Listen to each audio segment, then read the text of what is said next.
Rated M family. How y'all boys and girls doing this week, man? We are just what now? 5 days removed from WrestleMania 41, and there is a lot to talk about, man. We got the usual suspects with me today. We got Mo. Say what's up to the people, Mo. Yo, what's good? Cameron on the bottom right with his tomfoolery as always. What's up? Lewis will be joining us in just a bit, but we have a very special guest this week. We have the homie Pat from Wrestling Gifts. How you doing, bro? I'm doing good. It's a pleasure to be here, guys. Hope everyone's doing well and excited to be here. Haven't done a podcast in a while, so hopefully I don't say some stupid shit, but I'm excited. I'm excited. Bro, I promise, bro, if you do, you're going to fit right in because Cam stays with that shit, bro, I promise. He's a 2K20 fan. That's this man will actively Oh my god, 2K20, dog. The fuck? What is wrong with you? See? Cam, this is a sign to stop, bro.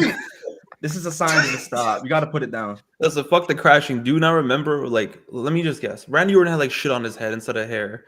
The models look fucking dog shit, bro. What do you mean? Oh, Andy's a Mania 27 fan. I forgot about that. Oh my god. All right, you know what, guys? Maybe this is not for me, bro. Maybe this is not for me, bro. I told you I'm a Mania 27 fan, bro. You act like I said it's a good because show. Mike the Miz Mazandon has grabs, bro. Yes, we know this. Amazing grab. So much grabs. He doesn't remember it. Yeah, great. Oh, see, Pat gets it. Pat gets it. Amazing grabs. Trying to say. But nah, like I said, pleasure to be here. Thank you guys for taking me in, and I'm excited. Let's have some fun. Let's do it. Absolutely. Let's do it. So I know we got a big WrestleMania 41 weekend, but there are some things that we gotta get out of the way in terms of our segments. So we'll dive into those, get those out of the way, and we can really chop it up about the weekend. Hell yeah. So Chris, you want to kick us off with that? Let's do it. Let's do it, bro. Chris's matches of the week. We'll get off the screen. Let me see. And since Lewis ain't here, I'll go to Cameron next. Chat, sure. Chat, we're gonna do this real quick. We're gonna do this. I got 2 matches for y'all this week. I got 2 matches. Not too many. I think there's only like 3 or 4 on Raw. But we here with matches of the week post Mania weekend. We're gonna get things started off from Monday Night Raw. Yeah, you already know what I'm talking about. I'm talking about Miss Io Sky versus Stephanie Vaquer, man.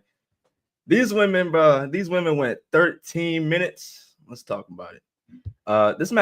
This is awesome chance before the match, before the bell even rang. So, shout out to them. Shout out to that crowd, by the way.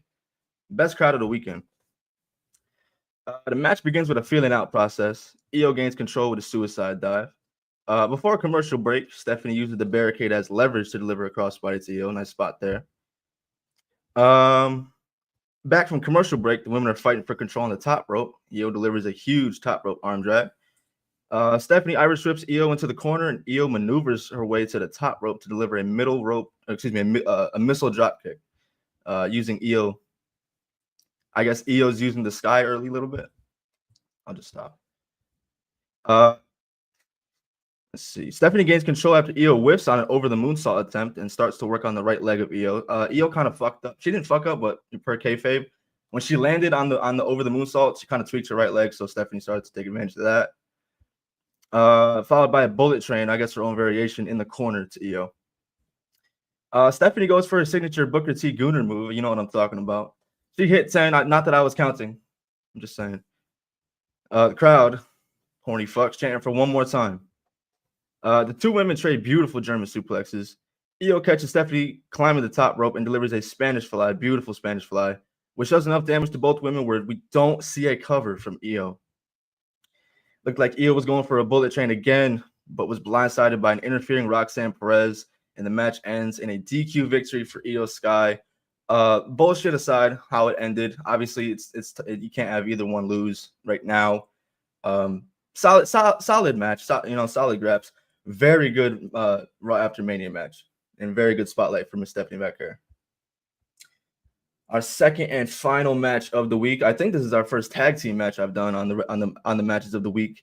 We're gonna take it to Dynamite from Wednesday night. We got Speedball Mike Bailey and Kevin Knight versus the Bucks. Yeah. I know. I don't really like the Young Bucks either, but I can't be biased, bro. If it's grabs, I gotta talk about it. I've had to talk about Edward, bro. Come on. This is the first Dynamite match for the Bucks since they've returned at Dynasty. Picking it up midway through the match, Matt Jackson has control and delivers a double Northern Lights to Speedball and Kevin Knight. Matt Jackson has Kevin Knight draped over the ropes, belly first. Nick delivers a stomp to the back of Knight into a powerbomb combination like they do. And in the same sequence, he's got Speedball in the corner. Nick Jackson does the stomp to Kevin Knight and runs over to Speedball, delivers a beautiful backstabber in the exact same sequence. Just so fluent. Matt Jackson bluffed a super kick to Bailey, and Bailey flinched, and that opened the door for a DDT. Speedball dodges. This is where it gets fucked. All right, let's see. Speedball dodges a super kick party attempt, but gets met with a kick from Matt Jackson anyway. Kevin Knight kicked Matt Jackson. Nick kicked Kevin Knight. Bailey and Nick took each other out. Kevin Knight and Matt Jackson get resurrected somehow and take each other out with double lariats. Then the same happens with Nick and Bailey. They get resurrected and they take each other out with spinning roundhouse kicks. So there you go, Cameron. You're no-selling right there. Bailey and Knight look to go for an electric chair combination of sorts with Nick Jackson on the shoulders of Speedball. And Kevin Knight leaps, as Kevin Knight leaps to go for whatever they're going for, Matt Jackson catches him midair. So he's got him in the electric chair now. So Matt Jackson's holding Kevin Knight, and Speedball is holding Nick Jackson. And Nick Jackson and Kevin Knight are just on the shoulders, scrapping. Absolutely scrapping. Kevin Knight and Bailey deliver a high-low combination to Nick. Speedball delivers a springboard moonsault to Matt on the outside in stereo, with Kevin Knight who delivers a springboard frog splash to Nick Jackson in the ring. They take it to the outside where the Bucks gain control and deliver a doomsday device to Kevin Knight. Matt Jackson has Bailey in a tombstone position looking for the TK driver, the Meltzer driver, whichever you prefer. Nick Jackson tight ropes the barricade and nails Speedball. Kevin Knight dodges an EVP trigger and hits a double Pele. Very beautiful there. Going to the finish, Kevin Knight goes for a springboard maneuver but is grabbed by an interfering Ricochet. This is only because Kevin Knight came out earlier in the night and saved Mark Briscoe from a scissors attack by Ricochet, so Ricochet wanted his lick back. By the time Kevin Knight disposed of Ricochet, the Bucks caught Knight and took advantage of an EVP trigger for the 1, 2, and 3. There was some solid matches this week, but as far as matches like worthy of going out to watch, I mean, Jamie and Stat was good, but I don't know. I felt like the tag team match was really solid, and the women on Raw killed it. Only having like 3 or 4 matches on the show, so that's all I got for y'all this week. I'm gonna toss it over to Cameron. Hopefully he's ready. I'm gonna see y'all in a little bit.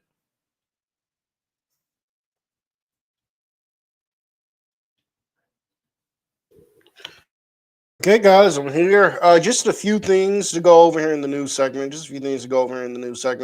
The biggest news, this was announced by WWE WrestleMania weekend. So I don't even know if this technically counts or not, but the biggest news WWE announced WrestleMania weekend is that they have purchased AAA.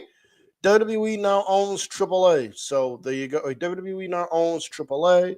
So there you go. According to reports, and this does come from Meltzer, so you can take this with a grain of salt if you want. But according to reports, the plan is to transform AAA into NXT Mexico. So there you go. Also news, Steve McMichael, better known to WCW fan and better known to wrestling fans as Mongo McMichael, former member of the Four Horsemen, sadly passed away on Wednesday night. I believe it was due to sadly passed away on Wednesday night, which sucks, which absolutely sucks. Mongo McMichael passed away from complications of ALS. But I will say this, though, even though ALS was absolutely killing him the past few years, at least he was alive long enough to see himself get inducted into the Pro Football Hall of Fame. That is one thing I'm very, very happy about. So rest in peace to Mongo McMichael. A couple of other news here. SmackDown spoiler. It is the most SmackDown spoiler if you're interested. It is the worst kept secret in wrestling. Now, Aleister Black is on his way back to WWE. Aleister Black will be debuting tonight. So there you go. Natalya will take on Kinsey Page, who I hope ends up in WWE very soon because Kinsey Page is very, very good. She will be wrestling Natalya for the NWA Women's Championship at the Crockett Cup on May 17th. There was an angle at Bloodsport that set that up, set that match up. So there you go. Yeah, there was an angle that set that match up. So there you go. And also, Mariah May is believed to be gone from AEW. According, again, this is Meltzer, so you can take this with a grain of salt, but I think SAP and PW Insider have also confirmed their reports. Mariah May is gone. Mariah May is done with AEW. Mariah May is on the first flight to WWE when her contract expires. She made it clear to Tony Khan and AEW management that she was not re-signing. She made that clear before the match at Revolution that she had no intentions of re-signing with AEW. So Mariah May is gone. WWE gets another one. So it's pretty much it. And also Alexa Bliss is the leader of the White Six. That's supposed to be revealed. I don't know when, but it is supposed to be revealed that Alexa Bliss is the leader of the White Six. So there you go. Okay. All right. Short news segment. I know. I'm done. Mo, get me up out of here.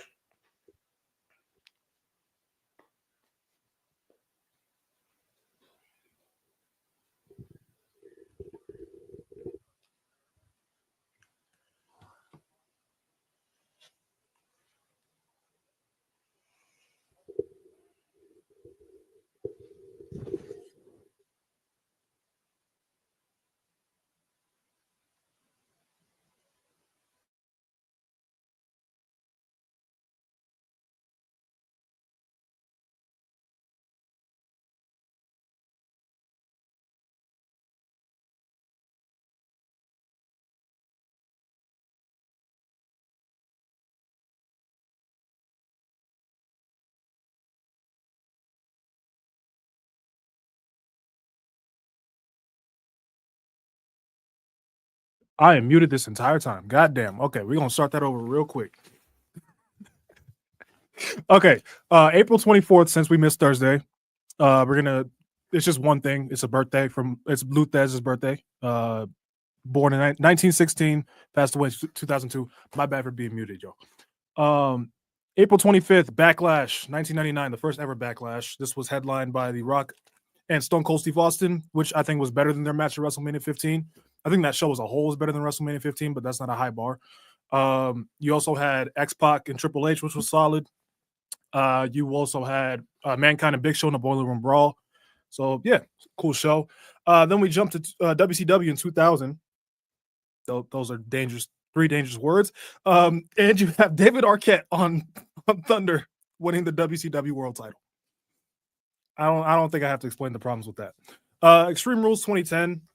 Only thing I remember about that show is Batista's last match for about 4 years, 3.5 years, 4 years. So, yeah, there's that. Birthdays, you have the Amazing Red turning 43 years old. So there's that. April 26th. Did I write 2004, 2009? I believe that is 2009. My handwriting is dog shit.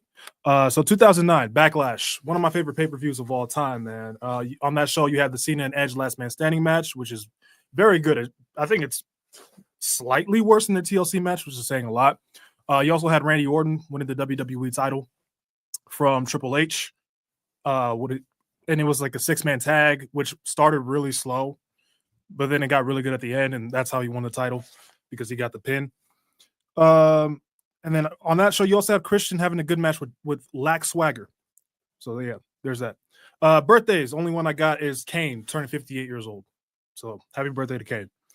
April 27th, 1999, the first ever SmackDown, which wasn't like, it didn't start the series, but the first show that they called SmackDown, I believe it was headlined by a tag match. I believe Rock, Austin, and Undertaker were in it. I forget the last person. So I'm not gonna cover that too much. I haven't seen that episode.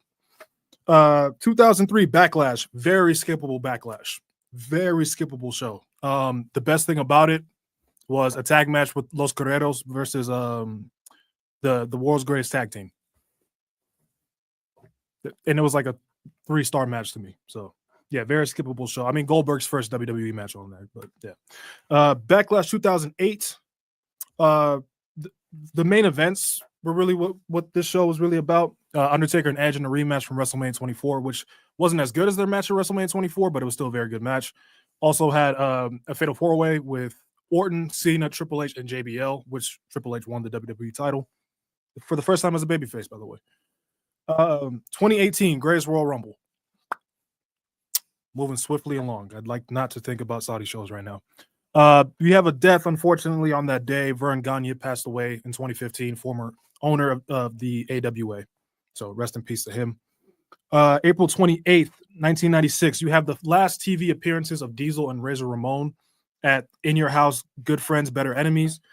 Diesel faced Shawn Michaels in a no-holds-barred match, which Shawn Michaels won, I believe, for the WWF title. And Razor Ramon lost to Vader. So that's the only thing on that day. Birthdays, you have Drew Gulak turning 38 years old, and Titus O'Neil turning 46 years old. A few deaths on this day. You have Luthez, whose birthday we just covered, passed away in 2002. Chris Candido passing away in 2005. And Playboy Buddy Rose passing away in 2009. So rest in peace to those guys. April 29th, 2 more days to cover. April 29th, 2001, Backlash. This was the first show after WrestleMania X7. So WCW's gone and Austin's heel. This is where the 2-man power trip actually win the tag team titles and actually hold everything after beating Undertaker and Kane. Also, you had Kurt Angle and Chris Benoit or Chris Bitchwa in a Ultimate Submission match, which was pretty good. 2007, Backlash, first ever pay-per-view I ever watched in real time. This show's great. This show is really good. You have Matt Hardy and Jeff Hardy retaining the tag titles in the opener. You have the Fatal 4-Way, the best Fatal 4-Way in WWE history, in my opinion, with Cena, Edge, Orton, and Shawn Michaels with that amazing finish. You also have Batista and Undertaker in the Last Man Standing match. So yeah, 2007 Backlash is a really good show, and I got a lot of love for it. Extreme Rules 2012, another really, really good show. You have Cena and Brock, which Cena 100% should have lost. Punk and Jericho, I don't think it's talked about enough in the street fight. Bryan and Sheamus, that 2 out of 3 falls was fantastically done. So yeah, really good B show. Birthdays, you have Zachary Wentz turning 31 years old, member of the Rascals, and Oksana, if y'all remember her, turning 43 years old. So there's that. April 30th, last day we're going to cover. Backlash 2000, one of the greatest pay-per-views of all time, a show I plan on covering on the channel very soon here. It's really remembered for its main event, The Rock and Triple H, where Austin saves The Rock from getting screwed over by the McMahons again. It's fantastically done. There's also some gems on there, like Dean Malenko versus Scotty 2 Hotty was really good. Jericho and Benoit, which ended in a DQ, but it was still really, really good on top of that. So yeah, very complete show, very fun show. Backlash 2006. I'm gonna bring Cam up here because he likes to talk about this bullshit all the time. So, Cam, what did Shane McMahon do on Backlash 2006? Shane McMahon has a pinfall victory over God, and it ain't to be disputed. It is what happened. It is what the hell happened on that show. Shane McMahon has a victory. Shane and Vince have a victory over God. They told God to come to the ring and get jiggy with it, and then they had to put belt to ass, unfortunately. But Shane McMahon and Vince McMahon have a pinfall win over God. I mean, I don't see a problem. Like, personally, I don't see a problem. Jesus Christ. Come on, Pav. Don't help him out. Of all people, the 2K20 connoisseur. But anyway, 2 more things. Payback 2017. You have Braun Strowman and Roman Reigns on this show. That's a very underrated feud to me. Chris Jericho, Kevin Owens. You also had the House of Horrors match with Randy Orton and Bray Wyatt, which Jinder Mahal helped Bray Wyatt win. I don't remember anything from that match or that pay-per-view whatsoever. Like, actually, the House of Horrors is really bad. It's really bad. It's horrible. It's the end of the peak, man. Because SmackDown was great and then dead. 2018. I wanted to bring this up because I love this match and I love one of the people in it. Seth Rollins versus Finn Balor on Raw in Montreal. Very underrated Raw gem. And Seth Rollins, to me, in 2018, that was his best time. To me, he was on form at that point. I just wanted to bring that up because I think it's really underrated. Birthdays, you have Trey Miguel turning 31 years old. Another member of the Rascals. It's kind of cool they have back-to-back birthdays. So and turning the same age. So and Sean Davari. This shocked the hell out of me. He's only 41. I thought he was pushing 50. The man's only 41 years old. Bro, the guy was like 20 years old yelling Allahu Akbar and stuff in like 2004, bro. Shit was nuts, man. They did not give a fuck. You know what's crazy about that time period? Not to interrupt you, like there's so many people back then were young. Like Kenny Dykstra was like 20, 21 during that time. Kelly got signed when she was like 19. Like I don't know what the fuck they were on, but they just took these young people and like, here you go. You're gonna strip, you're gonna be a terrorist, you're gonna do this. You're gonna be a male cheerleader. What a weird time, man. And what's funny too, one of our partners is gonna pop up in a minute. He's trained by Kenny Dykstra as well for pro wrestling. I heard that's crazy. Yeah, that's cool. That's cool. But yeah, that was it for this week in wrestling history. So we can get on with WrestleMania weekend, folks. I must say, I respect it. You guys talk about a lot of like. I didn't expect to hear Lou Thesz's name today or anything like that. I respect it. You guys out here, real wrestling nerds. Appreciate it, bro. Appreciate it. But yeah, let's dive into WrestleMania.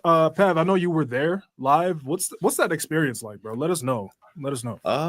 Yeah, it's really fun, man. I mean, I've been lucky enough that this is my third WrestleMania in a row. Like, I never got to do it before when I was a kid, which I really wish I did. But yeah, once I went to the first one, I made it like a thing, and it's really fun. It's a really fun experience. But I must say, because it's my third year, I kind of like didn't do much wrestling stuff because it was in Vegas. I'm trying to have fun. But even then, just being the vibe, you see wrestling shirts everywhere. You see people excited. You see a lot of British people, which is interesting. But, you know, it's fun, man. It's the whole city does get taken over. And I think this time it was more special because in Philly, it's like it's not built for events like this. Vegas is literally built for this, right? So it was crazy how close everything was, how just wild, and it was fun. It was a great time. Minus TKO having a bajillion events to, you know, rinse everyone and having after parties for some reason. It was a good time, man. I had a great time. Hell yeah, man. Did you go to any of those, like the roast of WrestleMania? I didn't go, bro. The only thing I went to was WrestleMania night 2. I was gonna go to night 1, but my dumbass got too hungover on Friday night, so I literally couldn't even go. But no, I didn't go to the roast. I didn't go to the after party. The after party seemed kind of fun, though. I can't lie. The roast, I don't understand why, who, what, where, but maybe I wish I maybe went to an after party or two because it seems pretty fun. But the roast, that was not a good look whatsoever, man. Oh God.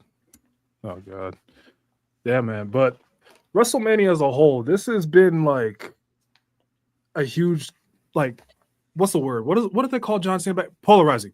This has been a polarizing weekend. Like some people really like wrestler in the history. Yeah, fucking Michael Cole Michael Cole every week, bro. I got so tired of that shit. Yeah, all years Vince in the back. Tell him he's polarizing. Say he's polarizing. Say the word. Say the word. Say the word, pal. You can't comprehend that my top face is getting booed. You have to have a reason to fucking say something. Man. Wait, I have a quick question though. Have you guys ever been to a WrestleMania before? Not never. Ever. Okay. I have not. And prices be crazy, dog. Oh, it's over, bro. If you haven't been now, it's over now. it's over now. Right. We gotta get rich out here to go out there, bro. Shit is ridiculous. But yeah, so sorry to interrupt you, but yeah, go on. No, you're good. I was just gonna say, like, what is y'all feeling on this weekend as a whole? We can dive into little stuff later, but as a whole, I thought it was a little bit underwhelming. I still had a good time covering shit over the weekend. We had 3 streams over the course of 2 days. But the undercard tonight too, I felt like cleared anything besides the main event on night 1. And it was vice versa on night 1. The undercard, the main event delivered. Night 2, the main event was a shit show. The main event of night 2 was a shit show. We're gonna talk about it, especially once Lewis gets in here, bro. Oh man, God damn, bro. Just to warn you, Pav, he is a Rock hater. He will not call him by his name. What does he call him, Dwayne? He calls him Maivia. Oh, I'm so sorry. I'm so sorry. He refuses to call The Rock by his name. But I mean, we'll save it for when he gets here. I don't blame him at this point. I don't know who I hate more at this point, Triple H or The Rock. I think they both suck at this point. I feel like we're in this weird period where it's like, I don't know. Maybe the love of the game is slowly slipping away. I don't know. We'll talk about it. Hey, I felt that way until the Raw after Mania, which that was great. But Yeah, for sure. I mean, that's how they get you, right? They'll do some stupid shit and then they'll make up for it. It's like a literally abusive relationship. Do some stupid shit, make up for it. Do some stupid shit, make up for it. Yep. Yeah. Yeah, man. I mean, the weekend as a whole for me, it was just like, go ahead, Cam. Yeah. Get in here. I was just gonna say, I thought the 2 nights of Mania, this is easily the weakest Mania Triple H's we've had under Triple H, under the 2 Triple H Manias. 39 and 40 were like all-timer shows. This was not an all-timer show. This is a good show, but this is by no means an all-timer show. But overall, for the 2 nights, I thought it was a good show. But overall, for the 2 nights as a whole, I thought it was a good show. I think night 2 clears. I think night 2 for me was good until we got to AJ Styles and Logan Paul. After AJ Styles and Logan Paul and then the main event, I was like, all right. But nah, as a show, I thought it was good. And then Stand and Deliver was also pretty good. So good show. So what's funny is during night 2. So I remember like after the 3rd match, I went to the bar or whatever to get a drink. I'm texting my friend, I'm like, yo, this is amazing. I'm so happy I didn't go yesterday. This is gonna be one of the greatest Manias of all time. Life is good. It was not good after that, man. But it had so much potential. I feel like the vibes in the stadium after the 3rd match, it was actually crazy. I was like, damn, this is amazing. This is the redemption. But I don't know. Yeah, like you said, after the AJ Styles Logan Paul match, everything just, even like the crowd, it just like, all right, what are we doing here? The best part about AJ and Logan was Cross. Bro, I hate giving him credit. I gotta give G Baby credit, bro. Karrion Kross has grown on me so much. I'm a fan at this point. His character work is genuinely A1. I feel like a lot of people have that sentiment now. Like even on like Twitter and stuff, I see a lot of people coming around on him like, oh, he's not that bad, or Cross slander in 2025. You know what I mean? Like it's pretty interesting. Like a lot of people are coming around on him. It's just like the amount of like people who's actually turned heel. Like it's almost like something you have to pay attention to now. Right. Like if you're not paying attention, you're probably gonna miss something. Like with Seth Rollins, he was in the background at one point, looking at Seth. He's slowly turning Sami Zayn, like we saw on the Raw after Mania. Who else did he turn? I think Shinsuke Nakamura. Shinsuke back in the day. Which, I mean, in 2025, take it or leave it. But he's doing great stuff. Facts. What y'all think about that triple threats open night too? Outstanding. One of the best opening matches in WrestleMania history. That was one of the best opening matches in WrestleMania history. Outstanding.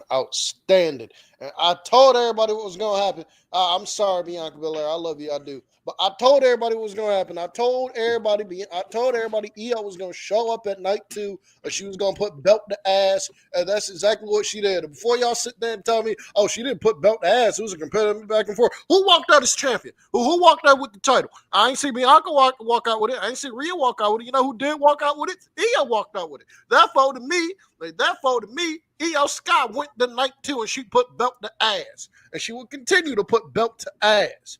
That's what's happening here. Goat Sky. But nah, on a serious note. I think he's an Io Sky fan, guys. I think. A little bit. But on a serious note, it's one of the on a serious note, I think it's one of the best opening matches in Mania history. So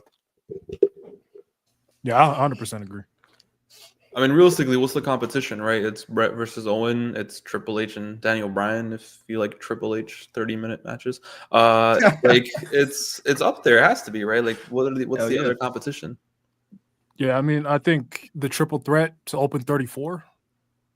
I think that was pretty. But I think there's levels to it, though, right? Like this is there's like there's levels to it. It's those two and then everything else. Yeah, even like being there, I was like, damn, this is crazy. Like it definitely did feel like a main event match that should have been the main event or possibly could have been the main event that wasn't. So it's all right. And I think what was amazing about it is there's so many places they could have fucked up, and there's so many spots where they could have like not worked out, but everything just worked out. And yeah, even just I tweeted, I'm like, this is like probably one of the best matches I've seen live. Like technically, yeah, I think it's the best match I've seen live, and it was fun being there. Yeah.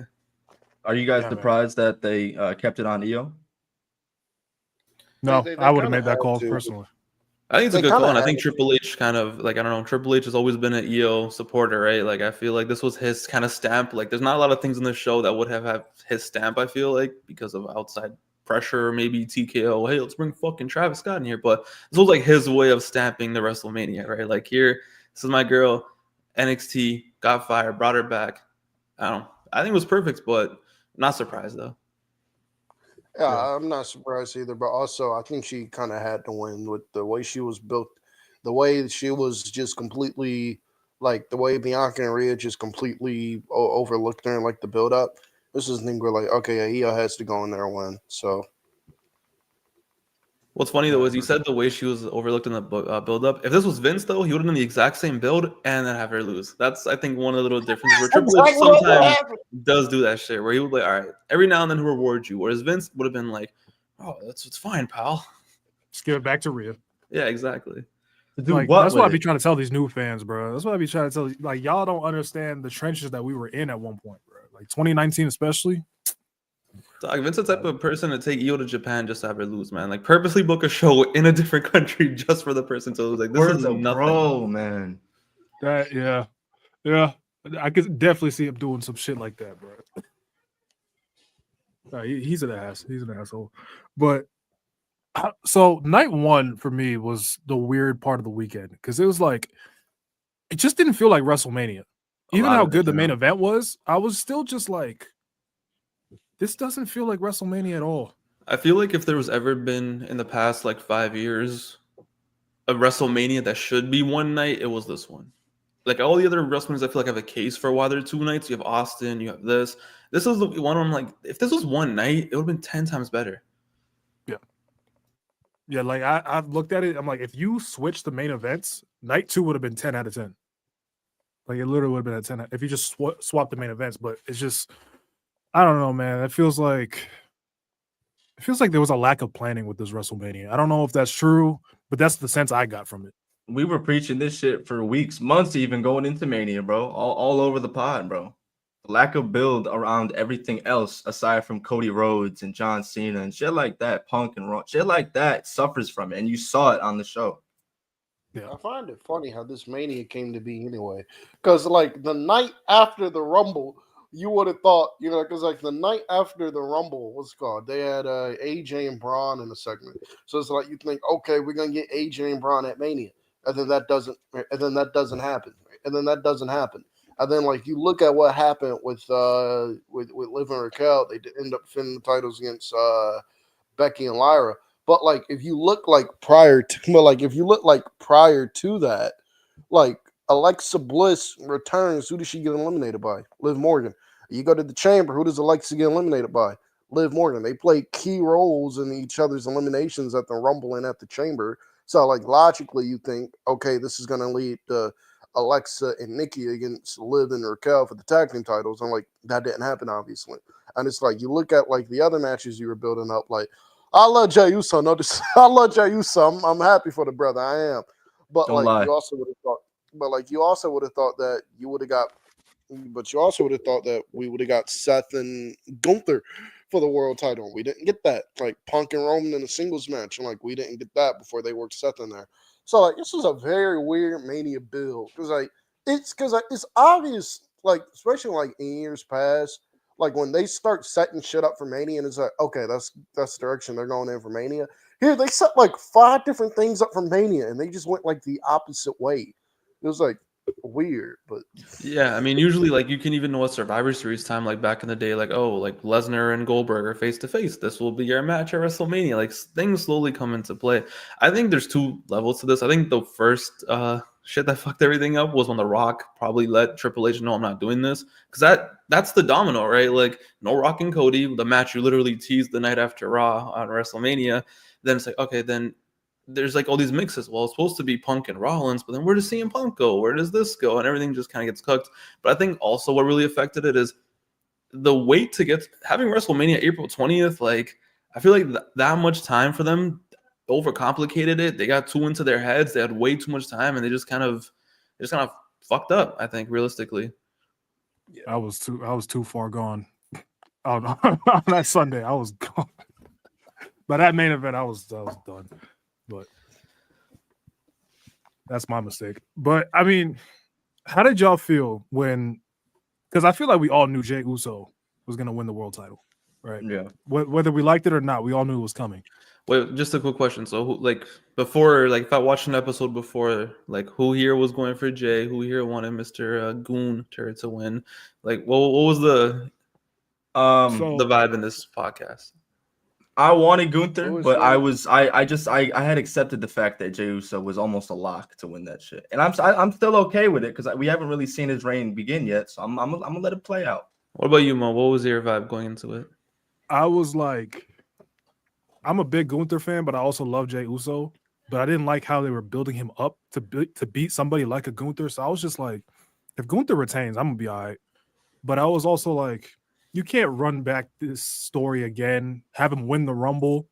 After I think that's what pushed it over, right? It's one thing to win the Rumble. It's one thing to win a Chamber. It's one thing you kind of have I get what you mean. Yeah, it was just kind of like, all right, you have to give him the title now. So yeah, just like him getting. But my thing was, Cam, what was your feeling? I was a Jay guy because I figured Jay was. I already accept the fact that Jay's going to Mania. He's winning the world title. So I accepted the fact that Gunther was losing to him. So I accepted the fact that Gunther was losing to him. So it was like, well, they're going to put the title on Jay, which I don't have an issue with. Which I did not have an issue with. Also, I'm going to let his reign play out, but I don't think this reign is going to be very, very good. I don't think this reign is going to be very, very good. But I'm going to let it play out. But I figured Jay was winning the title anyway. So I succumbed to that fact a while ago. My problem was Gunther tapping out. And as quick as he did. Like, people try to compare the Ilya situation, but it's not the same. It's not the same. It's not the same. Not the same at all, man. Not the same at all. Ilya trains for World War VIII every day, bro. He's prepared for this shit wherever, whenever, bro. And now you're telling me this fucking Yeet Master just gets up off the street and just puts a rear naked choke on? Come on, man. Come on. I get the part where Jimmy got choked out and bloodied and all that. That part, okay, cool. You gave Jay a motivation. Yeah, you planted the seed. There you go. You gave Jay a motivation, but you didn't follow up on that well to make Jay believable to tap out somebody like a Gunther. Ilya was built like a killer. Wanna know why? No one wants to say it, bro, because it's too lit in person. But it's the Yeet shit. It's the Yeet shit. Oh yes, the Yeet. That is literally somebody's argument to me. That was literally on TikTok. Somebody's argument to me was literally Yeet. That's why I'm like, bro, you are a bot. I mean, I think before. Yes, I've said before the Yeet stuff, like him coming out doing Yeet. My bad. I was just gonna say, I've said it before and I'll say it again. Like the Yeet stuff, like him coming out and doing Yeet, I don't have an issue with it because obviously he's over with it. Like the crowd comes out, he's gonna chant Yeet. So I don't have an issue with it. Don't stop doing what got you over. My thing is though, there needs to be a couple points throughout this world title reign where we just see him as serious can be, because we've seen Yeet Jey Uso come out, which I think has turned the channel. When he starts talking, and then we've seen serious Jey Uso, like the promo he gave to Braun Breaker on that Raw before he challenged for the IC title, where Braun, when he was like, yeah, I can do the Yeet shit, but don't get it twisted, boy. I've been in this company 15 years, part of one of the greatest tag teams of all time. I'm gonna beat you, something like that. That's what I would prefer to see, but it's the Yeet shit. So I feel like with the Yeet shit too, it was weird because he could have went to WrestleMania and not do it himself, and the crowd would still be doing it. You can still present yourself in a different way where the Yeet still stays and it's still a part of it, but you can still lock in. And I feel like another thing they should have done, once you mentioned it, is maybe post Jimmy getting his ass beat, maybe you actually see Jay have some matches on Raw where he tries doing some other shit and maybe he starts planning other fucking moves. So it's oh, this guy's actually doing something. He's taking this seriously. He's fucking trying submissions. I don't know, I don't know. It was just so out of nowhere. It's but the story was what's the story? He just tapped him out. There's no story. There's a lot of headcanon, yeah. Yeah, exactly. Headcanon. I'm like, nah. He saw his brother get clapped by this move, so now he's gonna do. All right, man. If it was that easy, everyone would be doing fucking AAs every exactly, bro. Yeah, there should have been a match. There should have been a match on Raw, and this is similar to NXT in 2014. But there was a match on NXT. I think it was in 2015. This is the aftermath of when Kevin Owens debuted and turned on Sami Zayn, and he turned on his best friend. The next time we saw Sami, it wasn't the smiling Sami Zayn that we saw, that we've seen. Sami Zayn came out and he beat the shit out of some dude in the ring. He beat the hell out of him. Like, he was in there beating the hell out of him, whatever. Ref had to pull him back. He went back to whooping his ass and all that. And, like, he went back to whooping his ass and all that. And, like, Regal came out and, like, Sami was like, no disrespect, Regal. I'm pissed off. I want Kevin Owens. Go find Kevin Owens. I'll go find Kevin Owens. I want him out here. Either you bring him out here, I'm going to go find him. I'm going to go whoop his ass. I want Kevin. Like, we should have seen the thing where Jay does that. Where, like, with Jay, where, like, the aftermath of that, like, we see Jay in, like, a match, and you throw him in there with, like, some jobber, or you throw him in there with, like, some undercard guy or whatever, and Jay just beats the fuck out of him. Like, he beats the fuck, like, Jay is pissed off. Like, there should have been a segment where Gunther is backstage or whatever, and Jay wants his lick back. Jay tries to beat the hell out of Gunther. Or, like, Jay beats the hell out of, like, or like, Jay beats the hell out of, like, Kaiser or something. Like, Jay gets, like, get back or something. He gets it back in blood or something. But, like, we didn't get that. So. And someone that I was arguing with, I need to stop looking at TikTok comments. Someone I was arguing with, they were like, oh, but when Jeff Hardy was dancing in 08, y'all were cool with it. I'm like, bro, that's not the same. Because when he was going towards the title, I don't know if y'all remember, Vicky Guerrero was like, oh, you're not even that extreme anymore. That motherfucker snapped. He started just coming out, hitting people with chairs. Undertaker, yeah. He beat Undertaker on SmackDown. I believe that was then, like, Jeff Hardy would dance for 3 seconds, get his fireworks. He would literally be like that. Right. And then it felt like a checklist. Like, I feel like he didn't want to do it half of the time. It was like a just checklist, and he would just go. But then as soon as he got in the ring, he was serious. Exactly, yeah. So I didn't get that comparison at all. But I mean, Jay winning, I hope the reign is going to be good. Clearly, it seems like they're going to tell a story with Sami Zayn, so hopefully that leads to something good. But I also feel like with Triple H, though, he's going to do everything he can to make sure it does get as over as possible. Like, you can tell he's invested. He wants this to work, so they're going to pull out anything and everything, put him up against the best guys. It's not going to be a case like I tweeted this up. He's lucky there's no Kane around. All right, that post WrestleMania Kane feud would have been fucking dreadful. So they're definitely going to put, like, best case scenario, wrestle this, he'll carry you, he'll do this.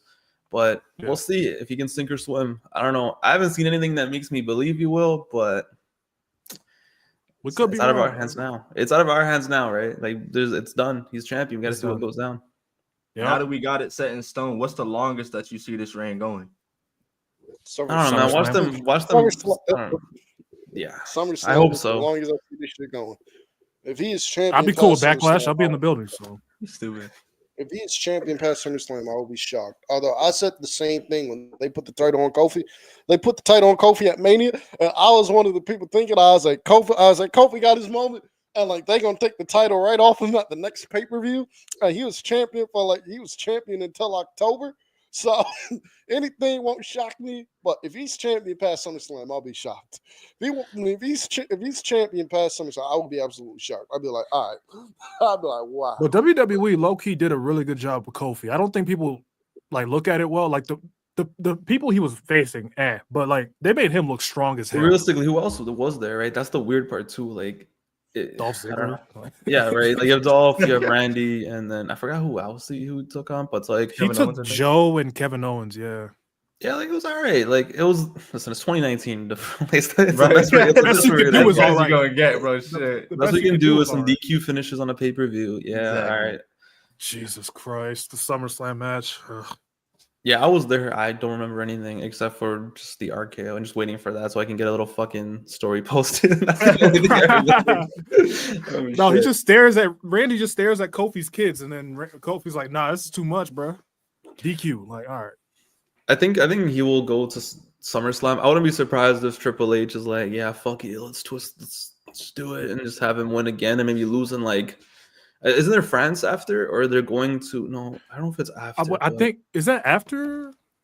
But there is a show in Europe, I think, after SummerSlam. Yeah, Clash in Paris. I wouldn't be surprised if they do it there. If they have like, maybe I don't know, maybe Mr. Gunther can get his lick back there or something. I don't know, but it's after SummerSlam. Okay. Yeah, I wouldn't be surprised if in Little America they want the little stadium in MetLife going crazy for him, and then they'll do it again. But it seems kind of, I'm not gonna lie, it seems kind of spooky thinking of Jey Uso being champion for that long. Nah, especially now when you have Braun and Seth Rollins running shit, it's like what? Like yep, that's exactly what I was gonna say. It takes you out of it. It's like, all right, bro, these guys should just fucking beat the shit out of this guy. Like, you should have just won the title like this week then. But that's what kind of takes you out of it. It's like two different universes. You have these top dog demons, and you have fucking Yeet Man running around as your world champion. Like, and people were really weird about this. Like when we criticized Jey Uso, we're comparing him to like a main event level guy. We're not like, if this was the IC title scene, I'd have been like, whatever, do your thing, bro. Right. But like when we criticize him, we're expecting main event level work. That's it. Like, it's not just, oh, we hate Jey Uso. It's just as a main eventer, if you're going to be the world champion, I expect main event level shit. That's it. Main event, and it's more than just main event matches, right? That's one part of it, but it's the promos, it's the image, it's everything, right? It's everything that makes it feel like a big fight. I don't know how you're going to get that. I feel like the only, like the angle they did with Mr. Gunther, like I feel like that's the best storyline you could probably get out of a Jey Uso type character. Like, what else can he really do in terms of storyline wise? Yeah, like the Sammy thing is the only thing because of their history, but then after that, it's like you're gonna have to turn Sammy heel. Yeah, there's only so long you can do like, oh, I'm the underdog, and now nobody wants me to win. Nobody thinks I can win, and I did. Oh, this guy turned on me. Like, I know it's very basic storytelling, but I don't know. We'll see. I think the most interesting part is, where does Jey Uso go after this little Mickey Mouse run? So far, it's Mickey Mouse. Like, where does he go after this? Because he wins. Like, say he wins, he loses at SummerSlam, and the reign's like solid, whatever. Like, what happens then? He's old. He's not a new face, right? I think it'll be interesting to see where he's going to be in like a year. I think that's pretty fascinating. I feel like you just put the Usos back together. You think exactly? Yeah, right. What else can you do? I'm okay with that. I love them, so I'm okay with that. But I don't know, man. I hope the run is good. I don't sit here expecting, like, not expecting, but I don't sit here hoping the run isn't good. I'm not praying on this downfall, but I don't expect it to be. That's all. I'm gonna give it a chance, but I'm gonna keep a close eye on it for sure. 100%. So yeah, that was one part of night one. New Day War Raiders. We spoke on this, y'all. Bab, how did you feel when they didn't put the TLC match on WrestleMania? I thought it was okay. At first, it didn't hit me like that. I'm like, all right, whatever. They'll do it next week. Cool. And then you're actually watching that match, and the vibes in the stadium, just seeing it on, like, I was watching on TV, just like you guys. I was at a bar, right? Because I didn't go. And everyone just on their phones, everyone's so disinterested. I'm like, this would have been the perfect spot to have a TLC match. Because even if, I think there was an argument like, oh, there's so many casual fans on night one, so no one knows what's going on. Everyone's like, well, what's one thing everyone likes? People dying, people falling off shit. Yeah. Right? Like, it doesn't matter who the fuck's in the crowd. If they see people jumping off ladders, they're going to be amped. I feel like it would have been perfect for it, but because of that, it was like non-wrestling fan TLC 2, and they're going to go crazy. Yeah, that's like probably first 5 matches you should ever show a non-wrestling fan. It's like, look at this crazy shit these people do for entertainment. But no, instead they do that match, and it felt like another domino effect where it's like, all right, crowd's dead. Next match, crowd's kind of dead. And it wasn't until LA Knight and the LA Knight match where it really picked up again. I feel like the TLC match would have been the perfect way to really make that crowd not die. Yeah, 100%. But why do we do that? We got to do it on SmackDown for no reason. And I just feel like New Day's heel momentum has died. Like, they fumbled that heel turn so bad. They should have never done it, bro. It feels so forced. It doesn't feel authentic whatsoever. It's like, we spent 15 years at this point of knowing these guys as these nice people, these amazing people, and now it doesn't work. There's some people who shouldn't be heel, and I think we're kind of seeing that with John Cena as well, where it's like, I think John Cena can be a better heel, but they're not committed to it. Whereas the New Day are committed, so they're doing everything they can. Yeah, but it doesn't work. You can't. For me, the red flag was when Rey Mysterio beat one of them. I was just like, all right, bro. Like, I love Ray, but what are we doing, gang? Like, they should have fucking destroyed Rey Mysterio's knees and sent him back to get stem cell therapy or some shit, bro. Like, but that's the thing. Once again, they don't commit truly to the. That's the thing I hate about like Triple H heel turns. I feel like sometimes they don't go too hard with the physical stuff. A lot of it's just like, oh, we said this, it's a burn. Oh, we made fun of this person. We need some more savagery if you really want a heel to get over. Yeah, it's just like, even with Cena, I just feel like the turn itself was great, right? And maybe this is Rock's fault, maybe, but I feel like I'm just watching it and I'm like, this is kind of too late, bro. he's doing the heel run that he should have done 10 years ago, right? 2012. Like, if you're gonna do it now, you can't do the same crowd whining shit because first everyone loves you. I think the biggest thing for me that's been a piss off is it's just not committed, right? Like, okay, you don't want to change the music, don't change the music. But you're telling me this guy's a heel, but he's pulling up wearing a fucking Brussels t-shirt, a fucking London t-shirt. Like, what do we do? Fuck the merch. Is the merch that important? Is the merch really that important? It just didn't seem committed. And I think as we learned, like a TKO move. And I think once as we learned, The Rock was just a part of it to be a part of it, and they just weren't committed to it. And I think that's really what took it away from me. It's like, damn, this could have been so special, so epic. At this point, I would have preferred if Cena didn't even pull up after fucking me, like a Chamber, and just took like whatever 2 months off. But those 3 weeks of promos, they didn't do anything for me whatsoever. I just felt like they're not committed. They're not committed. The Cena promos. The first week you want to shit all the fans, okay, fine. The second week are you doing that? Come on, bro. Can we get like an explanation as to why you felt like now was the time, bro? Like it could have been, bro. Like it could have been anything. Like I pitched an idea. Well, like I pitched something. I was like, just have the idea be John Cena. He stuck true to his word. He had to find a way on the WrestleMania card. He saw his path to the title 17 dwindling, and he didn't give up. John Cena, he didn't give up. He saw that The Rock was called. He saw that The Rock was The Rock offered him a way to it. He's like, okay, like have the story be something like that. Like Cena knew this version of Cena couldn't beat Cody Rhodes. Like he couldn't beat Cody. Like he had to go to like a place he's never been to before, something like that. Like they could have told so much with this story, but no, it's just Cena coming out there and just shitting on the crowd and everything. It's like, bro, like I don't know if you can hear or not, John Cena, but you come out, bro, the place goes nuts for you, bro. I'm not booing you. You was my childhood hero. I'm not booing you. Like, bro, like come on, bro. Like, can we get like a better like explanation as to why he went heel? Like, we still don't know why he turned outside of the fans are mean to me. Like, and the fans ain't been mean to him in a while.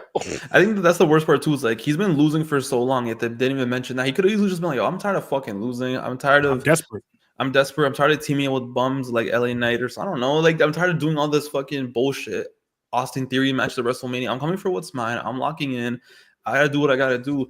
But they just didn't commit. I think that's the truth. They just did not commit whatsoever. Yeah. I feel like, and I really want to save this when Lewis is here because he's going to tear into The Rock. But I feel like they could have saved the heel turn for WrestleMania and just left The Rock out completely. Like, imagine it's like babyface versus babyface going into WrestleMania. Cena like mentions like, "Hey, I'm losing a lot, but I still want this. I still want to break the record. Yada yada yada." And then he cheats to beat Cody at WrestleMania. That would have been a way to me. It would have been way more impactful heel turn. I think you would have done a lot better with the fallout after that, but they decided to bring that bald bitch into it, ruined everything. What do you mean, bro? Tickets were slow. God forbid we lower prices. Let's just bring I was fucking just gonna Dwayne say, in. like, lower the damn prices. I would go to so many shows. So you know what's crazy? Like I went to Chamber, right? That's probably like the worst seating I've ever had in any wrestling show I've been to, and it wasn't the cheapest. Like it wasn't the cheapest. I had to pay like a decent amount of money, and it was the worst thing I ever had. And I was like, damn, like what the fuck is going on here? And that's the thing. Fuck lowering prices. Bring Dwayne out here. Let's get Trish Stratus in here. Let's do all this shit. It's like people are gonna come just regardless. Storylines. Exactly. Yeah. No, just lower the prices, guys. It's fine. It's not that serious. But it's gonna get make bad. your money regardless. Yeah, the merch is gonna sell. Everything's gonna sell out. But please lower them fucking prices, bro. My God, it's only gonna get worse. SmackDown is coming to Greensboro. I would like to go, but I know the ticket price is gonna be expensive as hell. Where I'm probably gonna be at the crib watching it with Chris. I don't know how familiar you guys are with UFC, but like UFC prices don't fucking make any sense whatsoever. They had a show in Toronto last year. Worse. And last year, 2024 January, they had a card here in Toronto. It was the first UFC in like a long time because of COVID and stuff, right? And Toronto's been a pretty big UFC city. Like they've had like big fights and always sell out.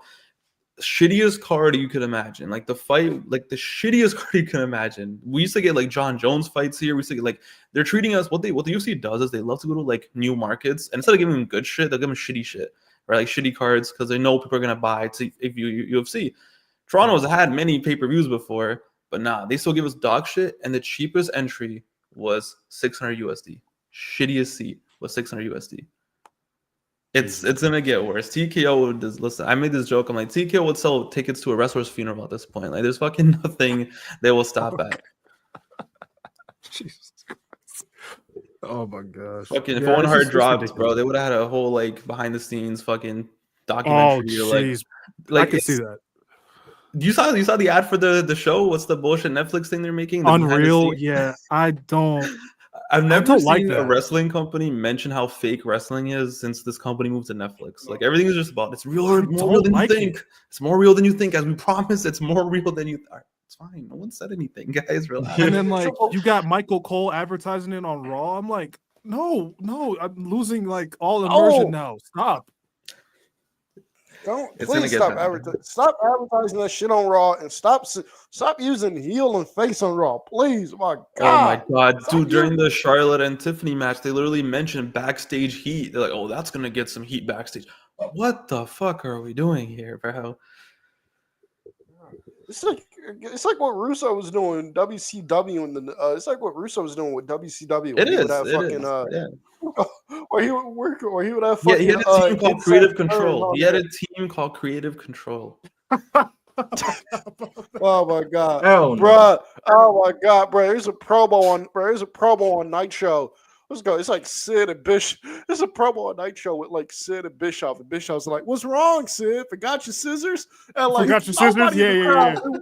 The crowd knew what the fuck he meant, and you got That's fucking Mark Matt and all commentary going, "Oh, dude, I wish you could like."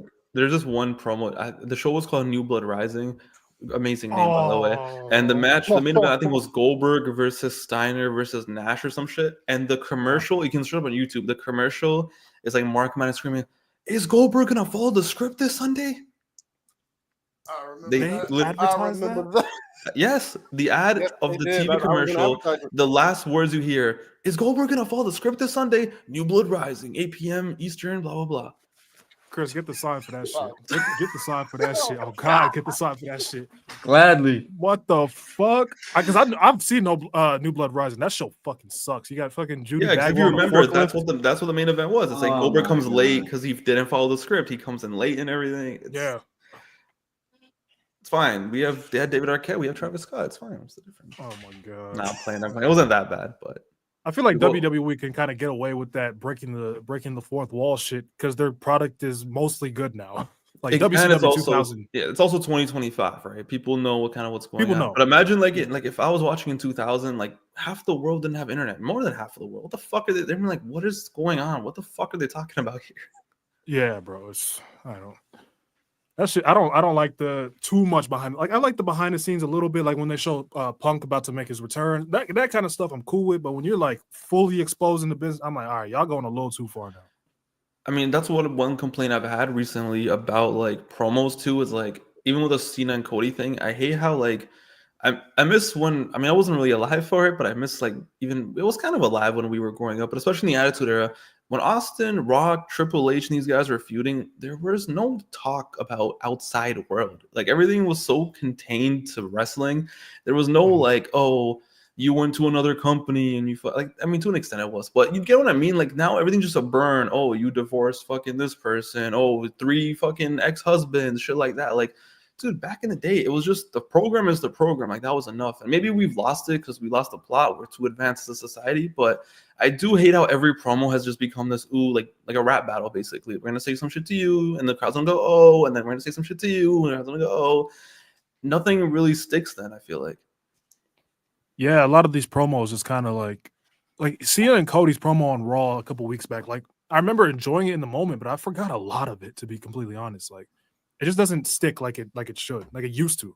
Right, because I don't have. If you do it all the time, it's not gonna stick unless you go the extreme and like Tiffany, you say the 3 husband thing, right? Okay, then you'll remember that. But I feel like when you keep doing these shoot work promos, like it's also weird too because like if you're in the main event, your promos are like this, but if you're in the mid card, your promos are like this.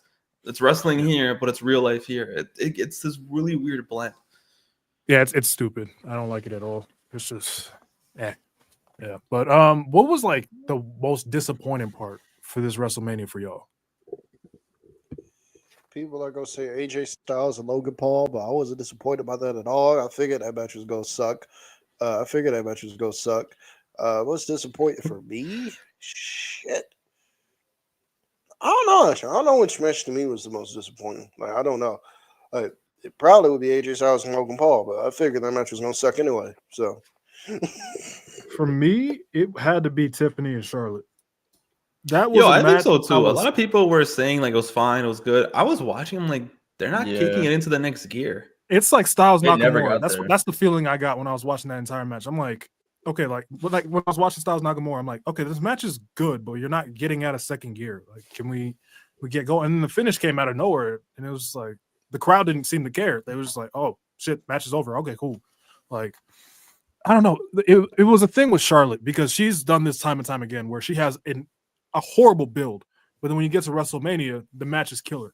That's what I was expecting. I wasn't expecting like a Charlotte Rhea type match, but I was expecting at least like maybe near Charlotte Asuka. But it was very like it was fine. I feel like when the match happened, it kind of gave this vibe of like, all right, it's done now. We're good. Let's move on. Like it was just like we're doing the match to do the match, right? And it just felt off. And I think the crowd didn't help either. But yeah, I just felt like you said, they just didn't go to the next gear, and it was just like you're waiting for the. I remember for me, like, because I went to 39, and fun fact.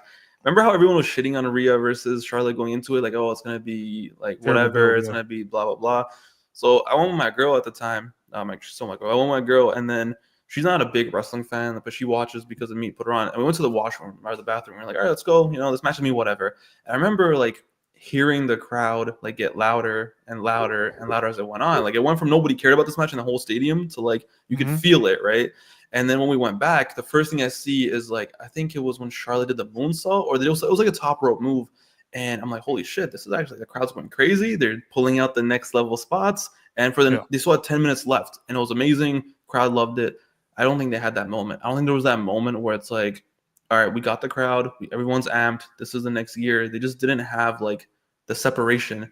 And it just fell flat. And even the commentary was fucking dog shit. I'm going to be honest. For the whole match. Terrible. It just was not a good mix. But yeah, what do you think? What do you think, Khris? Honestly, I'd have to agree, bro. I mean, I didn't love the build going into it. I'm not a big fan of, even though it was a shoot on the spot of the fucking, divorce, this shit like the over. I don't like shit like that. I don't like when you have to use personal, like real life shit to have to try to get shit over. And I'm with y'all, bro. I was expecting the match to at least be great, but it never really got into that next gear, bro. It never did. Another match I'd say, just to be different, I guess the women's tag team title match. I mean, I don't know how you guys feel about Becky Lynch now, but when she came out, I didn't give a fuck. I didn't give a single fuck. It was very obvious. I didn't give a fuck when she came back at SummerSlam 2021. I don't know, for years now, I've just been like, she's cool. I'm not saying she's bad, but it doesn't move me anymore. Not at all, bro. It's like, yeah, we kind of understood that she was coming, but even then, and then the heel turn on Raw, it's like, I feel like, so I look at that heel turn as the women's go, but like, I was just like, I mean, that was kind of obvious, but all right, like cool, but like, it's kind of weird to me. They didn't need to win the tag team titles, though. No, they could have done a heel turn at WrestleMania. Literally, it's weird to me because she just beat everyone's ass at WrestleMania. We all know that. Just beat everyone's ass. That has to be fucking everyone's ass. Fuck that at this point, bro. It's weird to me because we all know Becky is great. We all know Bayley's great. We all know Charlotte is great. But like in 2024, like in 2025, I'm kind of over him. I'm not gonna lie. Like I would much rather see like the new generation of women kind of take over. I'm not gonna hold you. Like I'd much rather see the EOs, the Rheas, the Biancas, the Livs, the Lyras, the Tiffany's. I'd much rather see those women in prominent roles than the horsewomen. And that's no disrespect because those women are great, but it's like I'm kind of over it. Really, bro. I mean, that's what I was trying to say too. I feel like that's the thing with Becky. She returns. She's elite. We know that she's one of the GOATs. But it just kind of feels like, not that the game has passed her by, but it's just like there's shiny new toys now. Like there's so much we haven't seen. But I feel like almost we've seen everything with Becky. Like what have we not seen with her? Exactly. Yeah. And I think that's what else can she do, do, right? Like I feel like it's more. I think because women's wrestling also changes over so fast, right? Like compared to I think like male wrestling, I feel like They're not that shorter lifespan, like career spans, but there's something about it where it's like women's wrestling, because it's also newer to see them in main events and all this stuff. Like there's always some shiny new toy. We want to see something new, fresh with Becky's. Like we've seen it. I think once she had that match with Trish, it was kind of like, all right, we've seen it. Yeah. Still sucks though that our WrestleMania main event wasn't. I feel like the only thing that can really keep me interested is if she joins the new faction with Seth, Braun, and Paul Heyman, because that will give the women a new aspect. Like, oh, they got a faction to actually deal with now, like not a PFC type faction, but like a real faction to actually give a fuck about. That I agree with. I'm curious to see how the Becky heel turn works, because just by going off history, Becky heel turns have never really like worked out. Like I know she had that great one in like 2021. I know she had that great one in 2021, but like even then, but the thing about the 2021 was we knew what was happening because it was going to set up the Bianca match. We kind of knew like she's heel for this reason. Now it's like she's just a heel, right? But go on, sorry, Ken. Yeah, I bet. No, I was just gonna say, but like judging by like history, like Becky as a heel has never really worked because people more often than not want to cheer Becky Lynch rather than boo her. So like heel Becky hasn't really worked before, but I'm curious to see how this works now. I'm curious to know the reason as to why Becky came back and just beat the fuck out of Lyra. But like, why she just came back and beat the fuck out of Lyra. But like, I gotta say, that heel turn I knew the heel turn was coming. That heel turn was bad, boy. Them shots by Becky Lynch were weak as hell. I was like, this is it, bro. That was it wasn't that great. But I think you're bringing up a valid point, because when she's a heel, it doesn't hit like that. But that's why maybe Mo's idea is good. Like that group is not going to be heels; they're going to be like tweeners. Half of the crowd's going to cheer Braun and Seth. Maybe it's a perfect spot for her, because then she can be the tweener, talk shit, do her little McGregor shit from like 2018, maybe a little bit, have some charisma back, but like at the same time not fully heel. Like maybe that's the move, that tweener phase. Absolutely. I think that will give her a shot in the arm that I think this heel turn was supposed to give her, but it's not quite sticking yet. Because it doesn't feel new, right? Like you said, we've seen it in 2021. We've seen it recently. Like we know the formula. She comes back and then she's a heel the next night. That's the second time they've done it, right? So, you're right. Yeah. I just hope if they were to do the idea that Mo said, if they put Becky in this group, I sincerely hope that they don't fucking shove it down our throats that Becky and Seth are a real life item, just like they used to do. Bro? The man's man. Holy shit, bro! That's a banger shirt in my opinion. That's a problem. Can we just keep it to kayfabe, bro? Do we have to know, bro? Maybe they should put Becky with Braun then. Don't worry, just to really separate. Oh god, just to make it wrestling. That's some Vince Russo shit. That's some fucking Vince Russo. He would do that, bro. Why don't we put Becky with Braun? And he would actually do it. He would actually put that on television. He would. It's a swerve, bro. It's a swerve, bro. Pat, bro, do you feed into that Becky Hogan shit? Not really. No, not at all. I mean, people are stupid, so bro. Ridiculous. People were calling Sammy Hogan and shit. They call it to anybody who wins, bro. Anyone who wins a match no more. I don't think people are like, this is the thing. Vince McMahon booking has corrupted the youth of today's generation. People don't realize that you kind of have to win to get over. Like, it's wrestling. It's the simplest way to get over. You win fucking matches. You don't win matches, you're not gonna get over. Like, it's why we're here. But no, you start winning a few matches, you're a politician, you're fucking this, you're Hogan, you're this. It's like, what are we doing here? What are we? There's been worse. Like, obviously Becky has the Bianca at SummerSlam moment, but there's been like Charlotte when she beat Asuka on SmackDown for no reason. Yeah. Like, there's been moments like that, and there was no Hogan allegations then, but now it's right. The IWC though, they learn a few words, right? They learned that Hogan was a politician, but they can't even give you examples of when he actually did that. It's just like a term. So everyone who wins a lot or goes over is Sammy. They don't know nothing about WrestleMania 9. They don't know nothing about that. Dude, if that should happen today, the Twitter crash out would be hilarious. Imagine this. Imagine Becky, Io, Rhea have the main event of WrestleMania, and Becky comes out after and just beats the shit out of fucking whoever wins or something. That's some Hulk Hogan shit. That's a Hogan moment. That's a Hogan moment. But no, she's out here in the tag team division. Like, relax, guys. It's fake. Man. Come on. But no, we could dive into some positive shit, because that main event of night one was so freaking good. Just everything about it was so good. Like I was kind of distracted, so I had to watch it after the fact. I got engaged like right after that match was over. But you got engaged? I'm sorry. Yeah. Damn, congrats, bro. Appreciate it, congrats, man. But I was so distracted and nervous. Allegations. Never beaten that. But yeah, I watched it the next day, and I was like, wow, like when these three really give a fuck, especially Roman Reigns, it's special, bro. Like he was just doing shit that I haven't seen him do since the Big Dog days. Like that was a fun ass match to watch. I feel like once we saw Roman Reigns jump over the barricade, that's when we're like, all right, he gives a fuck. He cares. He cares. Tonight he cares. Yeah. Because he's been on this storytelling thing for a while, but now he can be the babyface. You know what I'm saying? Cinema. It's very obvious. It's very obvious when Roman Reigns gives a shit and when he doesn't give a shit. And like to me, anyway, like Khris, y'all know I've been very critical of like his 2024 run outside of like the Mania 40 match because I just haven't been impressed with like the matches he's gone in. Like it feels like he goes in there and it's like he's just wrestling the match because he has to instead of him going in there actually giving a fuck. But like it's clear to me when Roman Reigns clearly gives a fuck because he gave a fuck at Mania, and it was one of the best matches of the year.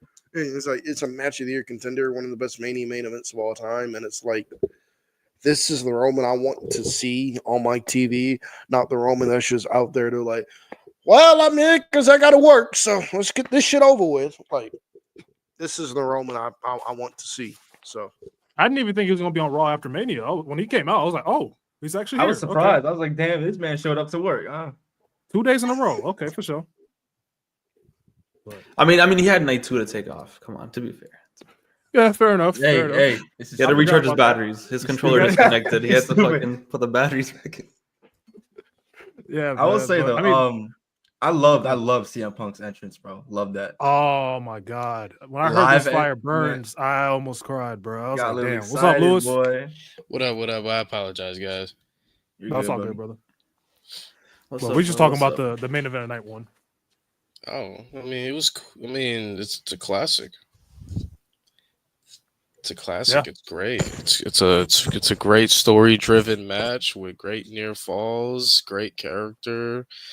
Opens up a lot of avenues. Like, bro, it's so great.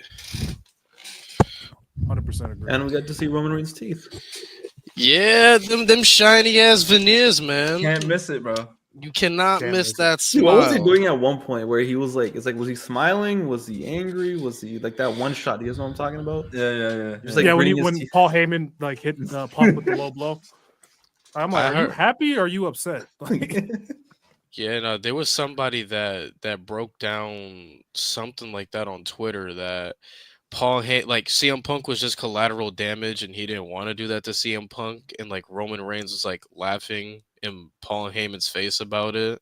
Oh yeah. And which kind of persuaded Paul to do that even more on turning on Roman, because Roman didn't care how emotional low blowing Punk made Paul.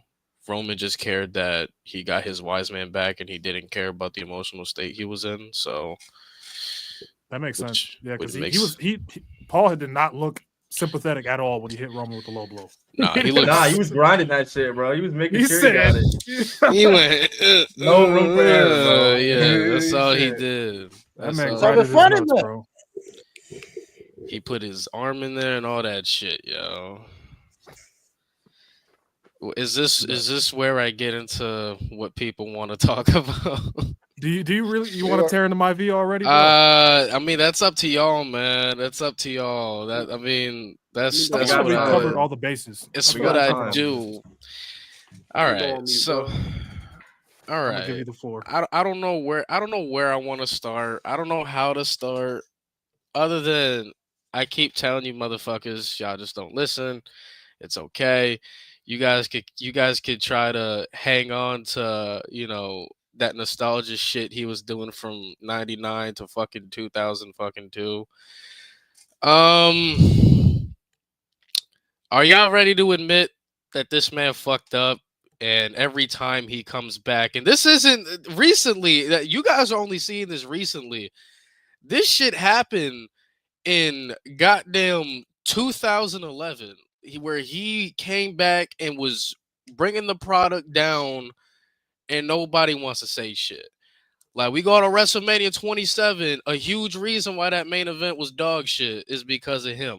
We go to WrestleMania 28, the build was phenomenal. The match a lot of people love. The finish was dog shit. We go to Royal Rumble, what is it? When did WrestleMania 29 happen? 2013? When did WrestleMania 13. It happened 2013. So we go to Royal Rumble 2013. Matter of fact, Raw 1000, this man just pulls up and says, I'm challenging for the WWE Championship. How do y'all not get scared off rip? But no, it's because he's the great one, and he's on his Cody shit that he's coming back to finish his story, and and all that shit, right? So you ruin CM Punk's title reign even further than what the fuck it was ruined. So he inserts himself in a WWE title match. And they pretty much put Punk in a box where if the Shield gets involved, which everybody knew they were going to get involved, that he was going to get stripped. So Punk was losing off rip. Punk was losing that bitch. So he beats fucking Punk. Not only did he beat Punk, it's the way he beat Punk. You get power bombed through the table. The match gets restarted, and Punk don't even get a finisher kick out, despite being the fresher of the two. So he already ruined his shit there. Then we get to Elimination Chamber, completely cooks Punk out of the title scene from there. So he's already cooking y'all on that. Then we get to WrestleMania 29. Cam says the dude could have finished the match because he broke every bone in his body, and it was true. And he gave you a dog shit main event with a dog shit WrestleMania 29 build that he was barely there for, because most of that build was carried by Punk and Cena. So he was already ruining shit from the beginning of the 2010s. You guys just don't want to admit that. Then it took y'all last year it took y'all WrestleMania 39 for you guys to understand that this man is hogging the product up, because he was supposed to face Roman. So WWE intentionally moved it to Hollywood, right? So if they're intentionally moving it to Hollywood, they're supposed to go one-on-one. They're supposed to have the match. They're supposed to have the title of the tribal chief, even though this dude is not even bloodline for real. He's married into it. But nonetheless, they're having the title of the tribal chief. Am I correct? But yet he doesn't show up. And then Cody has his thing. And then Cody loses. Then we go to 40. And then this dude wants to step in and say, I'm ready to wrestle now. I'm in ring shape now. Cody, fuck your story. I apologize. I think everybody knows at this point. Did y'all know when Cody won the Rumble, he was told that he wasn't going to face this man? Did y'all know that? Did y'all know that? Cody pointed to Roman was him betting on himself and going to business for himself, because Cody knew what the right decision was. It wasn't about him being selfish. You just don't fucking ruin a generational story like this. So this man comes back, tries to take the hottest babyface that we've seen probably in our lifetime, rivaling John Cena, tries to take his main event, and then has the nerve to call the fans Cody crybabies, and yet some of y'all agree with him only because you don't like Cody. Yet, if this was anybody else other than Cody, you guys would be bitching that he's taking somebody main event. Real shit. You guys would be bitching that he's taking somebody else's main event. But the fact that you guys dislike Cody, you don't like Cody, you think Cody's boring, you think Cody's corny, that justifies Cody getting the main event that he's worked so hard for, to maintain the momentum he's worked so hard for, and you guys are okay with it being destroyed. You guys bitch and moan every single year. We want new stars. We want new champions. We want new blood. Yet the time for new blood is about to happen, and Cody's about to get the moment, and you're fine with this bald bitch coming back and stealing Cody's moment. But nonetheless, he does the right thing, even though the right thing was never supposed to step in the first place. But yet you guys say he did the right thing to give Cody his story, even though Cody already earned his right to main event WrestleMania. So I don't know how it's the right thing. Like what the fuck? Like I can like, that's like me kidnapping Mo's child and then giving the child back to Mo, be like, here, I'm sorry, I didn't mean to do that, I'm doing the right thing. No, the right thing was to not take the fucking girl in the first place, you fucking idiots. But nonetheless, that shit happens. Cody wins, right? Boom, we on great trajectory. Roman comes back for SummerSlam. He's doing the shit with Solo. Cool. People are wondering, oh, maybe at 41 we'll finally get the match because there's a lot going on. Boom, we see Bad Blood. This bald bitch comes out going. But before we did that, I forgot. WrestleMania, we had a 1 hour commercial free, and he ruined that. He ruined that. I'm sorry, Pav. I'm sorry. I know you're new. I got to introduce myself. I'm Lewis. I hate my via. But yeah, we had a 1 hour commercial free, and he ruins that shit by yapping, saying the same shit 45 motherfucking times, trying to promote a shitty sequel from a shitty movie, and he's telling Cody, he puts on the WWE Championship. Y'all remember when he put on the WWE title? I remember that. I remember when Cody was holding that dog shit People's title too. Yeah, I remember that. And he's saying it just feels right. What do you mean it feels right? You gonna challenge Cody down the line? Okay, cool. Yeah, that's fine. You can do that. That's on the table. That's a money match. Perfectly fine. We go to Bad Blood. He does that stupid ass and then is off TV for the next couple months because they said they just want to get him on TV, even though none of this shit really worked out. Then we get to the shitty SmackDown episode where this dude is yapping. He's yapping and he's yapping and he's yapping. He's like Dory, got short-term memory loss, remembers, yaps more, repeats the same shit again. Repeats it a third time just in case, like he's trying to act like he's stone cold with the repeating shit, but instead of it being funny, it's like, okay, get to the fucking point. So also on that WrestleMania, he acknowledges Roman, so that match is fucking cooked, and then he's drinking fucking shitty tequila with Cody, so that shit's apparently fucking cooked. But we get to this SmackDown, and all of a sudden he wants Cody to be his champion to sell his soul. We're like, oh, what the fuck is this? Okay, so maybe this shit is going somewhere. Then we get to Elimination Chamber. Boom, Cena turns heel, one of the biggest heel turns of all time. People say it's bigger than Hogan's. You know, I'm not going to argue with that. And then this bald fuck goes on a press conference and says, you know, I don't have to wrestle Cody. You know, this feud, man, you know, we don't need to have a match to have this feud. Yeah, Chad, I did the same thing. I looked around my room. Like, what the fuck is he talking about? We don't need a match. You pin him in the main event of WrestleMania for no reason, by the way. You didn't have to pin him. You pin him in the main event of WrestleMania. You go the next night on Raw. You touch his championship. You hold his championship. You said it feels just right. And all of a sudden, you're not going to wrestle? You're not going to wrestle. Okay, so you're not going to wrestle. All right, whatever the fuck.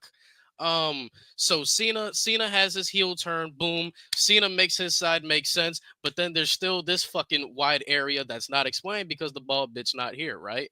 Boom. So Cena turned heel. He explains his side. Cody is frying Cena frying Cody. They're having this motherfucking build or whatever. Then we get to WrestleMania. Boom. Cody, main event, one of the biggest main events of our lifetime. Boom. Cena wins 17. Crazy. We saw history, right? John Cena, who's arguably the GOAT, making more GOAT cases, right? Boom.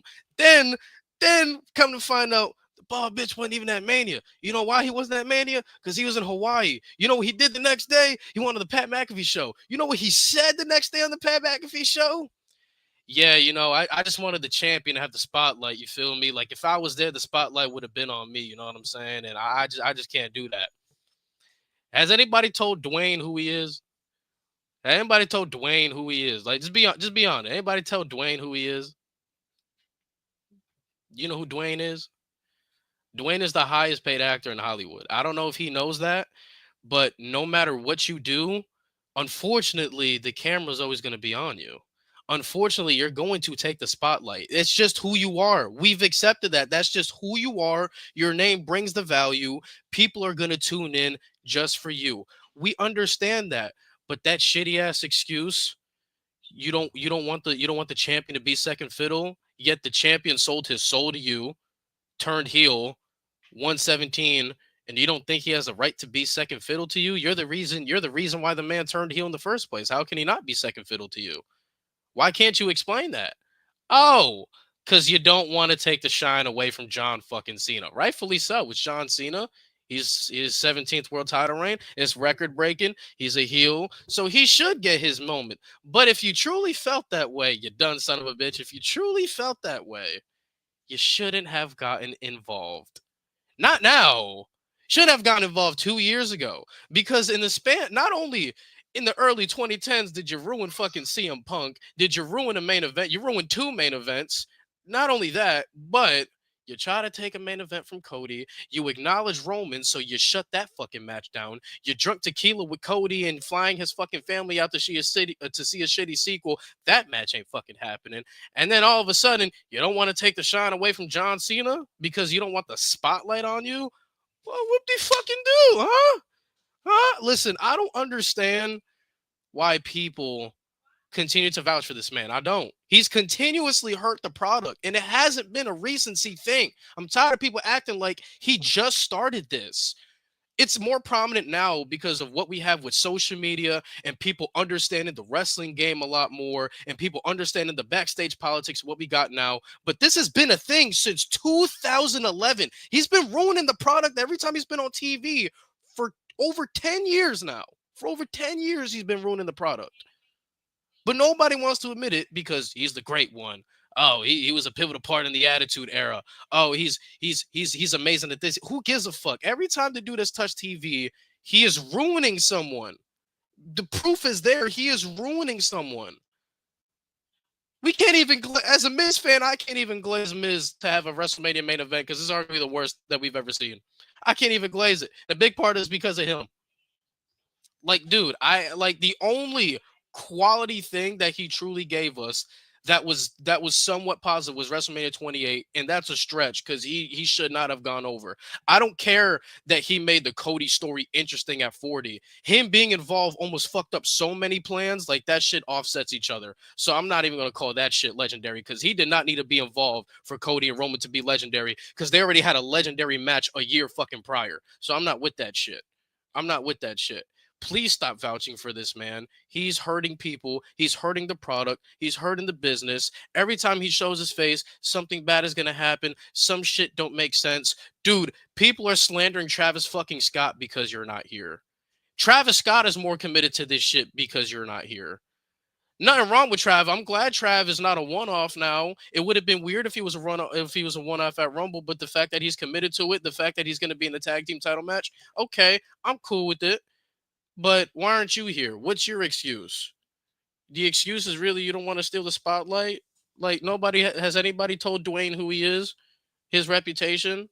Like, come on, man. Y'all need to stop vouching for him. Stop giving up the excuses. Stop saying you don't like this person or that person or whatever. Every time this dude touches TV, he's ruining someone. He's ruining something. He's ruining a feud. He's doing that. He shot down 2 of the biggest matches he had left. It's getting ridiculous now. If this was Hogan, and if Hogan was the same age as Mavi and he was doing the shit he was doing, oh, y'all want his head on a stick. Y'all want his head on a stick. I ain't trying to hear none of that bullshit. I'm sorry, I yapped, but this motherfucker needs to cut the shit. Y'all need to stop defending him. He's been ruining the product for 10 years now every time he touches TV. Yes, he might be the talking point, but it's not the talking point you guys want, though. We could really break down all these years, though. But come on, man. Like, it took 10 years for CM Punk to get a main event. He was robbed of his in 29. And y'all want me to praise this man? Fuck out of here. Go ahead, Mo. Wow. I think you covered every base. Tell him how you really feel, bro. Oh my God. I hate him. I don't blame you at this point. Like, bro, how many times we gotta keep doing this dance, bro? Who he gonna come out to next? He gonna say Jacob. You next up? Nah, bro, I'm good, bro. Nah, at that point, bro, go away. I don't want him. I don't want him around. I'm sorry. I'm sorry, Pav. I wasted 20 minutes of your life, Pav. I apologize. You better not show up and say Solo next up. I'll tell you that much. You better not show up and say Solo. I'll tell you that much. I'll tell you that much. Dumb boy, bro. We not moving. No, listen, bro. Stop defending this bald fuck. That's all I'm telling you. Stop. I've told y'all for years on years. I've been on Rated M for almost 2 years now? A year and a half? Some shit. I've told y'all since I stepped foot on here.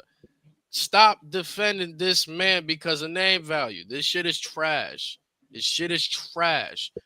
Not liking Cody is not an excuse to fucking ruin somebody's push the way he was trying to ruin it. I'm sorry. It's not. That's not a fucking excuse. Fuck that shit. Talk about he made the build interesting. The build was interesting before he got there. What I think what's fascinating about The Rock is like during the Attitude Era, he was like known. He was basically like Ric Flair, where he's like a type of guy that would lose and it wouldn't touch him. He was like Teflon. Like he lose, it's fine. Put someone over, put anyone over, right?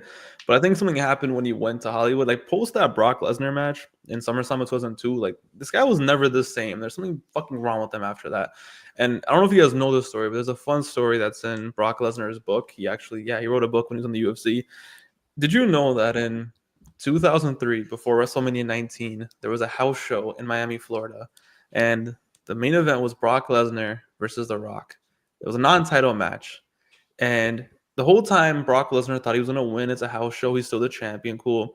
And guess what? On the day of the match, like an hour before it started, they broke the news to him by some like third-party bullshit. Like, yeah, by the way, I think The Rock came, I hit you with the rock bottom, 1, 2, 3, and we're out of here. Brock Lesnar was the champion. And even though it was non-televised, it was not a real match, whatever, his house show, Dwayne still wanted to go over in his hometown. And this is real. You can read Lesnar's book. Look into it. No one really knows about this shit. But look into it. Why doesn't he wrestle somebody else? You gonna beat the champion at a house show? House show 1, 2, 3. Brock Lesnar's book. I tried pulling it up right now, but I couldn't find that PDF. But I've definitely heard that story many times, and you should really read it. It's really interesting because the way he snuck it was just like that. Like he was just talking to him normally, like, yeah, we're gonna have a match, we're gonna do this, and then rock bottom 1, 2, 3, and all like pose and stuff. And Brock's like, wait, what? Did he beat him? He did. I mean, I'm not gonna say he did, but I'm pretty sure he did because Lesnar does contribute that moment where he's like, fuck this business. Because for Lesnar, it actually hurt him because he was actually boys with The Rock before that.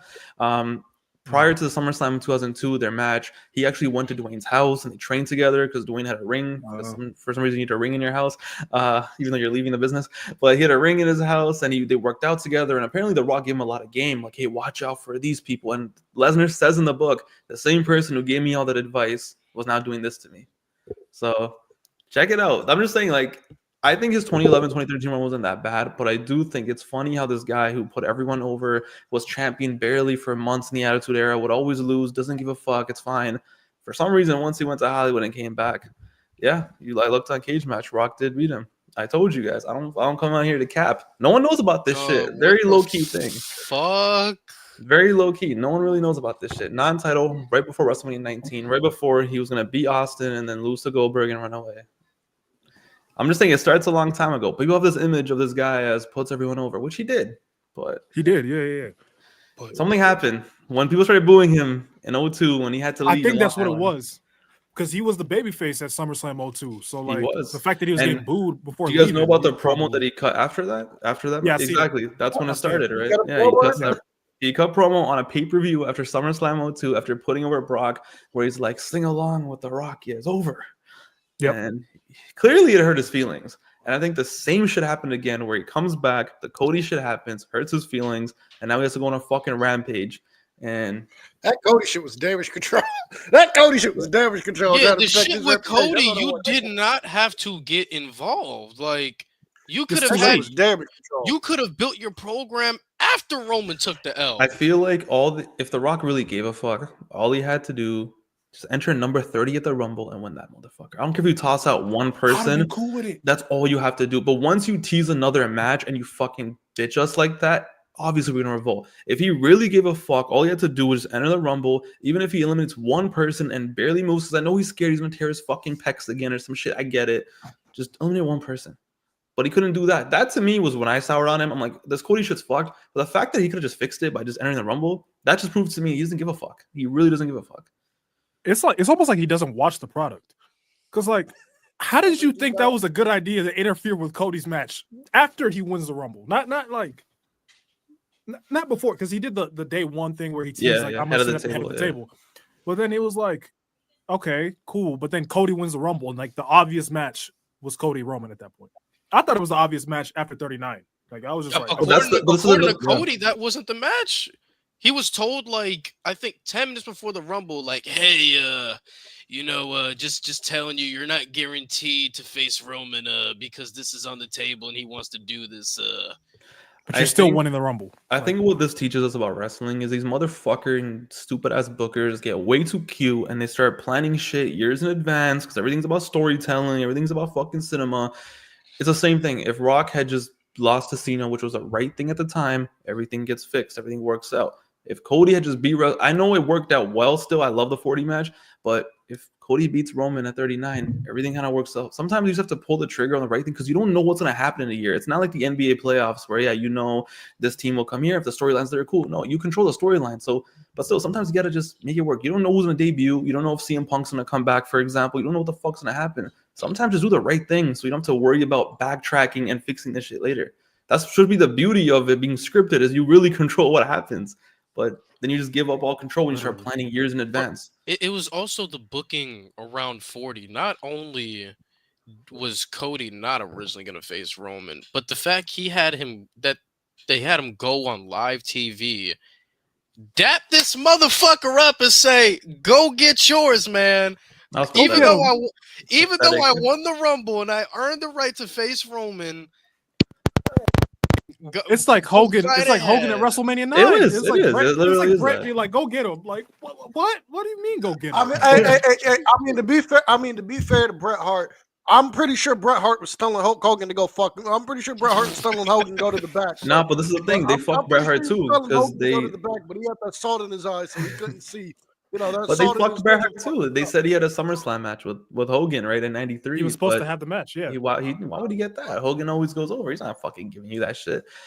I think one thing though I do respect that about that. Promo for that too. They recorded the promo for Hogan and Bret, and they just never did it. There was like a poster for it. It was for a magazine. They did the poster, yeah. And then Hogan backed out and lost to Yoko. I think though that we're lucky that Cody is a worker as much as he is because he knew exactly how to do that. If that was 99% of the roster, they would have not handled that as well. They're not recovering. Because he knew to do like that face and have that reaction to get the sympathy from the audience. That's the only thing that saved it. If it was anybody else that wasn't like that, the signal wouldn't have been sent as strongly, I feel like. Yeah. Like I immediately, when I heard The Rock's music hit, I was immediately just like, why? Because when he said not at WrestleMania, my heart dropped. My heart sank. I was so stupid that my dumbass actually thought, oh, they'll just have The Rock as a special enforcer or as like the referee or some shit. I was so stupid. I would have been more okay with that. I was so naive. I'm like, oh, that way they can set up next year's match. I'm like, yeah, there's no next year match. There's no fucking match this year. There's no match ever because The Rock doesn't give a fuck. He does not give a fuck. Yeah. Bro, and he genuinely used to be like one of my top tier favorite wrestlers ever, but it's like, I would have been fine with him being a special guest referee, fucking over Roman type shit like that. Like I would, there's so many avenues he could have went, but he went with the worst possible. And it's the fact his fans are like, "Well, congrats, he gave Cody his main event. The main event Cody earned." But I don't think it's just bullshit bloodline stand toxic bullshit where fuck Cody Rhodes. You can't talk sense to them. Bro, no, I feel like the Maivia fan base and the bloodline fan base are two different fan bases because even though the bloodline stands are pretty bad, Maivia stands are pretty fucking delusional. Like for you to sit there and say, "Oh, at least he gave Cody his spot." What the spot where he won? He won the Rumble? Back-to-back Rumbles. Earned the right to face Roman again? You mean the spot where this guy, since WrestleMania 39, had this full calendar year story of scratching and clawing and finding his way back to Roman? You mean that? You mean did niggas just forget the face-off in October where they on SmackDown? Like people it was exactly when he was exiting the stage. It's literally been pitched. Motherfucker said he gave it to him, gave me what? I earned my right. What do you not even that, but I feel like it's once again the same thing. Like sometimes wrestling is simple. Sometimes all you need is your top face, your top heel, biggest match, shut the fuck up, let's move on. But everything becomes about story and family and cinema and fucking this. Just shut the fuck up. Like so trash. That shit turned me off so much, man. That whole bloodline shit and then I agree with you. I don't think The Rock 2011, 2013 was that bad, but I do think if Cena had won the original match, it would have been better because then we could have got something that we could have maybe got Brock versus Rock or something, right? But 13 was bad for me. 13 was bad. I hated what they did in 13. That I really hated. It was 2012 I can accept because I mean the build was great. It was one of the greatest builds ever. We got some of the greatest segments out of it. The match was cool, even though I disagree with like the decision of having him go over. Like I can accept 2012. 2013 doing the collateral damage to Punk, and then the rematch not being good because you got injured and all. But even if he wasn't injured, what was going to be the difference? It's finisher spam. It's fucking near falls. True that. Right? I think this is just bullshit fantasy booking that would have never happened because The Rock doesn't give a fuck. In my opinion, the best thing would have been but The Rock wouldn't lose. Obviously, he wants to win. But Cena wins at WrestleMania 28. Next night, Brock Lesnar F5s The Rock, sets their year-long bullshit for next year, and then we go from there. Like, The Rock doesn't need to win the title and fucking Raw 1000 and all that. Hell no. Like, what are we doing? But that company was just fucked. I mean, you got Triple H beating Brock Lesnar, right? Like, the whole company was just fucked at that point. Like, there's nothing that could have salvaged. Everything was just so stupid. Yeah. Can we also talk about the collateral damage he does with time constraints too? Like how other stories get affected, how other wrestlers get affected, how other matches suck in that time frame because he wanted to yap and repeat the same fucking sentence for 5 minutes straight. He comes out. Remember when he pulled up the flamethrower at WrestleMania 32? Ugh. Don't remind me of that show. Oh, brother. Oh, brother. He comes out and his segments are like 45 minutes long. They feel like 45 minutes long because you get the long ass entrance, you get the people in the crowd going Rocky, Rocky, Rocky. He goes he does the finally shit, and then he does the finally shit, and then he has to go on, and then he takes forever to get to what he needs to say. Nigga, will you hurry up, bro? God, nigga. It's like a 45-minute segment. I ain't gonna lie. Him versus Roman would be the first ever 2-hour match. I ain't gonna lie. Oh, that would be the first day if we counted entrances and stare downs. And hold on, Cam, you gotta have the stare down before the bell rings, and after the bell rings, they go back to the stare down. And then don't forget, if Paul Heyman was involved, they had to stare at him for a while. You know, you gotta fucking stare at everyone. Tell you how the match is gonna go, bro. Tell you how the match is gonna go. Entrances for this match alone are gonna take like 30 minutes. It's gonna take like 30 minutes for entrances alone. It's gonna take Roman all damn day to walk to the ring, and then The Rock's gonna come out and do his long ass entrance. And this is the worst part: is stare down before the bell rings. We're gonna have to stare down when the bell rings.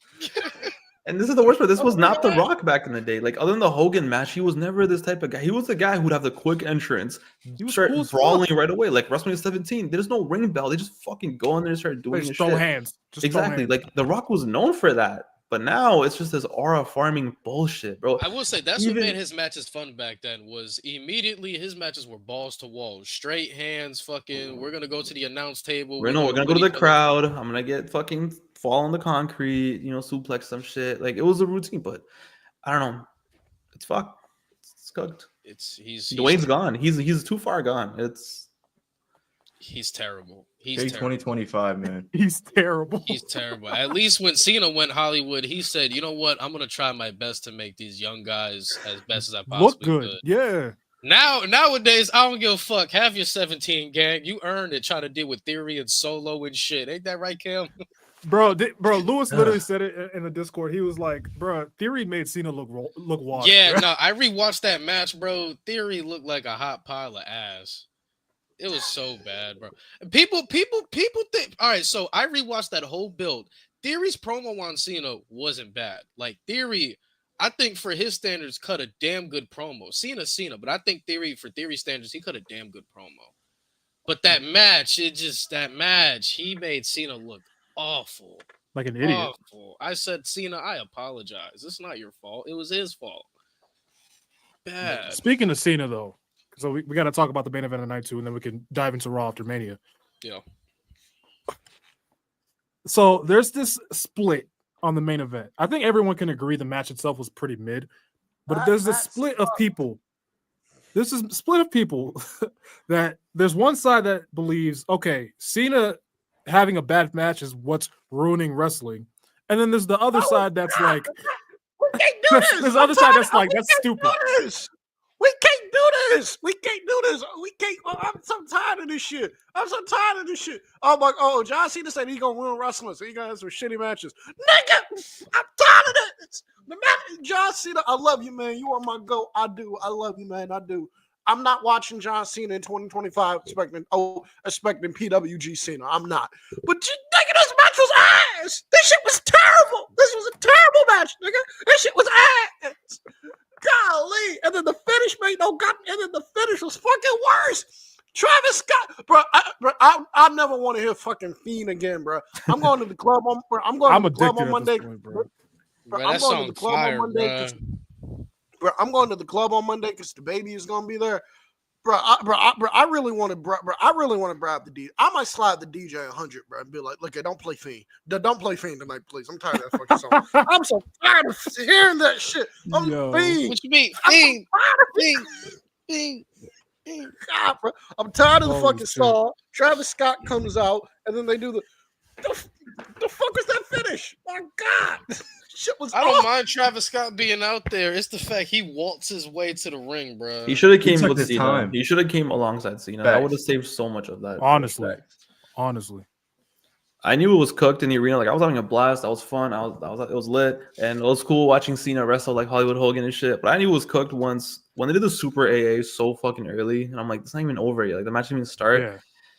Once that Super AA hit, I'm like, all right, where are we going? What the fuck is going on? You kind of checked out by then. That's kind of what made me check out, kind of like seeing that AA, and everyone knew he was gonna kick out, and I'm like, because usually that's built up. The Super AA is like the fucking most foul shit he can do, right? Really yeah. But once they hit, I'm like, all right, like I'm not gonna fall for this fall, you know what I mean? But that's the only fall I should be falling for is a Super AA. After that, it was like, all right, please be good, please be good. And then once I saw Cena's stupid smile when Travis Scott was pulling up, I'm like, oh no. But once again, I'm assuming just like you guys at home in the arena, everyone cheered stadium when Travis came out because we thought Rock was coming. That's the only reason anyone cheered. It was silent once we realized The Rock is not making his entrance, and Travis was like halfway through the fucking walkway. Everyone around me like, oh, okay, this is happening. That's the only reason anyone cheered, because as much as casual fans there were, there was not a lot of Travis Scott fans in attendance. There was more people who didn't even know the fuck was going on, and that really killed the vibe. That really killed it. Yeah, man. It's like we see a common denominator. The bum. Here you go. Hey, I think one thing that really fucked everyone up in the crowd live-wise was when Austin did his thing before, and I was like, oh, he's not coming out again. Which I know it doesn't seem realistic, but still a lot of people for some reason wanted that, right? A lot of people really thought that was going to be his role. But that was kind of like the thing. It was like, well, if he's here, does that mean Rock's not coming out? Yeah. It's because he was supposed to be here last year, but they didn't want to pay him. Yeah, God forbid we fucking pay Stone Cold Steve Austin. God forbid. God for fucking bid. We have Undertaker, the fucking ambassador for the company, ready to do anything, whatever. The conscience of WrestleMania. God forbid. If Stone Cold were to come out, that would have been like greatest. I would have been calling it the greatest main event. Yeah, because I still call Austin Rock number one, but which one? 17? I would have gave it to that. 17, yeah, I would. Yeah. But if Austin would have came out, jeez, bro. He just ruining product. I'm trying to tell you, bro. He just ruining product, bro. Next thing you know, he gonna look at Hikuleo in the face like, I see something in you. Like, yeah. Cam, cover your ears, bro. Cover your ears, Cam. Cam is done with the Samoan family. Cam, it's happening. I don't know what to tell you, bro. It's happening. I'm so tired of this damn family. I'm so tired of this. I'm tired of all. I'm not tired of the family. I'm tired of him. No, I'm tired of the family. I'm tired of this family. We got Jacob. We got Jacob. I never want to you got see this family. I'm tired of Jacob too. I never want to see this family ever again. I'm so tired of this family. I mean, did you just forget what Nia Jax was doing at the WrestleMania roast? And speaking of the family, yo, I started to see like different like quotes from it. I haven't seen the actual footage, but oh my god, there was some wild shit being said. Like, I didn't hear a lot of this shit. What was she doing? There was some over the top, like there was some racist shit being said. Oh, like, it was like that. She said that. Oh no, yeah, she was saying shit to like about Charlotte. Like Charlotte's had more husbands than faces or something because of her surgeries or some shit. Like she was saying some wild shit like that. Yeah, it was insane. And she was talking shit about Cody Rhodes too. Like, oh, Cody's a fucking politician. He's a fraud. She said some stupid shit like, oh, the only reason they have you is when Roman's doing something more interesting. I'm like, Roman Reigns doesn't even do anything. So there was a quote I saw from that moment. They said, I don't know who said it, but they said, I wanted Jinder Mahal here, but he's going through a midlife ISIS.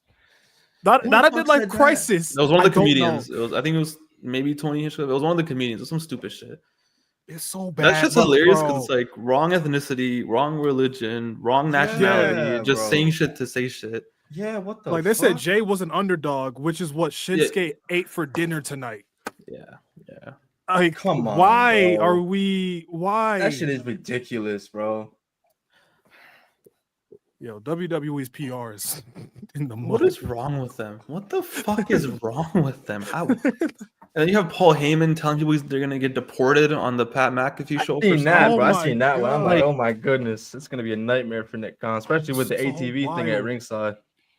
Like, there's like crossing a line in comedy, but then there's like, all right, bro. The roast show was so why? stupid to me though. Like I feel like the roast is supposed to be for people who are there. Like if Charlotte was there, say your Yeah. shit, do your thing, because you can say something back. But Yeah, to say like stupid shit about people who are not even there, like really?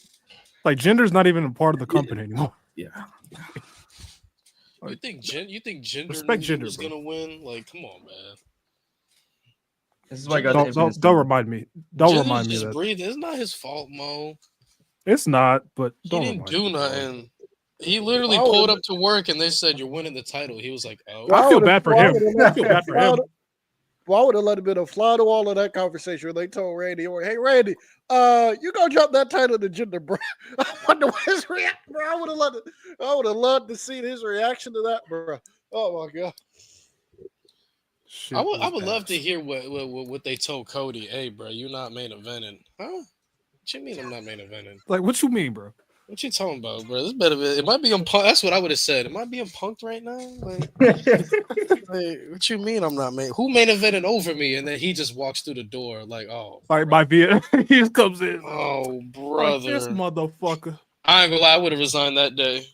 100%. Oh man. 100%. Like I'm going to TNA, bro. I have one last question. What do you guys think of SummerSlam being 2 nights? Yeah, I don't like it. I think it takes it. away from WrestleMania having that special aura of having 2 nights. I think it takes away from that. Yeah, it should only be a Mania thing in my opinion. I agree. But WWE's gonna make If their money. anything, if another Big Four was going to be 2 nights, it should have been the Rumble. If Yeah. anything, but even then, I'd be like, nah. Right. Oh, it's coming. Oh, it's coming. Oh, it's coming. The Rumble gonna be 2 nights. Survivor Series gonna be 2 nights. Why don't we just have Monday Night Raw 2 nights at this point? Like what the fuck? What's the Yeah. Monday and Hey. Tuesday Night Raw. Nah, as long Monday as- Night Raw and then Monday Night Raw after party. After dark, yeah. Oh, God. Yeah, buddy. Yeah, Cam, I hope they don't ever make Survivor Series 2 nights. I actually hate Survivor Series. Fuck that paper. The Survivor Series at a stadium in San Diego was like the most random fucking thing That's I've ever so seen. saying, In bro, San what the Diego, hell? I haven't heard a San Diego crowd is so fucking long. It's just so I don't know what to weird. tell you, Yeah, And Rey it's- Mysterio on the show. it's in a baseball. We're so used to it being in Chicago now. It's like, okay. It's in a baseball stadium too. Like the fuck, Yeah. like Sort of having a baseball stadium is. I hate when it's in a baseball because you have to like make the layout a certain way, right? Yeah. But that's an outdoor Yeah. stadium. Like you can't hide Yeah. empty seats. Like imagine- Are you watching Yeah, SmackDown right now? She get 1 win, and I said she thinks she getting a title. Jay Cargill's on screen. Jay Cargill. Oh. Bro, respect I- Jay, listen, bro. Stop listen, cooling. man. Listen, here's what I want to say about Survivor Series. If you ain't got a story yeah, that don't do constitutes one. war games, Yeah. don't bring that shit out. You don't need to force Fuck it. that. You don't need to. You Force can do War Games, bro. elimination. You can do elimination traditional style. You can do that. You can. I'm gonna be honest. I think Survivor Series. That was stupid. Just have it a normal pay-per-view, like you said. You need a War Games, do a War Games, but I don't even want brand warfare either. I feel like that kind of makes it Hell like no. B-level bullshit too. Just have a Survivor Series. Fuck it. Put Elimination We Chamber got if the you want. Put SmackDown this World on. Champion showing up on Raw, getting RKO'd. By Yeah, another for 1 month SmackDown of shit that does not matter in the long run. It's like non-canon. Like, why are we doing Literally this? though. Shit is trash. And we already have the Saudi shows for that anyway. So At this point, man, Oh. I don't even. Bro, Saudi Royal Rumble boys coming soon. Get ready. Oh, Sami Zayn winning Sami that. Zayn's winning, man. Lock, We got lock. Sami Zayn's cooking. He's gonna cook. He's gonna My cook. God, Sammy, bro. He's gonna cook. Trust. I Yeah, miss Well- Kevin. I miss Kevin Owens. me too. Yeah. Good lord. So, Cam, how do you feel about Jade Cargill? Did you talk about That's her your- that's your performance goat, and how bro. she looked good? She did. She looked good at Mania. I will give her credit. She Yeah. looked good at Mania. She Wait, looked why is Cam not a good. fan of Jay Garfield? What's the I would beef? He give hates her black credit. women, bro. That is not true. Stop lying. Do I have to get the screenshots? No, I'm not a fan of Jade Cargill. I'm not a fan of Jade Cargill because, and this is not hypocritical either, because I've been saying this shit forever. I'm not a fan of Jade Cargill because shut up, because she had a TBS because she had a TBS title reign, and that shit was ass. And people were hyping her up like, oh, Jade Cargill is just great wrestler. My boss sitting there saying, what the hell are y'all watching? That is why I'm not a fan of Jade. People were hyping this woman up as the next big thing. And I was sitting there saying, this woman cannot work. She can't wrestle. That's what I kept saying. They put it with Bianca Belair. That's what I'm saying. They put it with Bianca Belair. And Bianca did 95% of the work in their tag team matches. I was not moved. But here with Naomi, she did good here. Now she about to wrestle Miss Tiffany Stratton on SmackDown. But she did good here. Yeah, all right. You okay, bro? Like, bring back No Way Out. I agree. Bring back No Way Out. I agree. Bring back. Bro, you know how many cool moments we're at No Way Outs, bro? Shit. Bro, it's the best. It was the best pay-per-view all year. I don't care. What do you mean? We have to have a pay-per-view called Elimination Chamber so people know that there's an Elimination Chamber on the show. Bro, I hate these fucking acorn fucking. You know how stupid that fucking fans. sounds? Like when I was, because it was in Toronto, like my boys were asking me to watch wrestling. So what are you doing this weekend? Yeah, I'm going to Elimination. They just looked at me like, what the fuck is an Elimination Chamber? Like, what are you talking about? It's. I'm going to Elimination Chamber. I'm going to a death camp. Yes, I'm gonna go get eliminated. Like you're going into it, or like right. Okay, so you going inside? Speaking of stipulation pay-per-views, Pat, because I know you got to go soon. Yeah, I gotta ask you, what's your feeling? What's your feeling on WrestleMania or Money in the Bank? Do you feel like it should be its own pay-per-view, or do you think it should be back at WrestleMania? I'm gonna be honest. I don't really care. I think either way it works.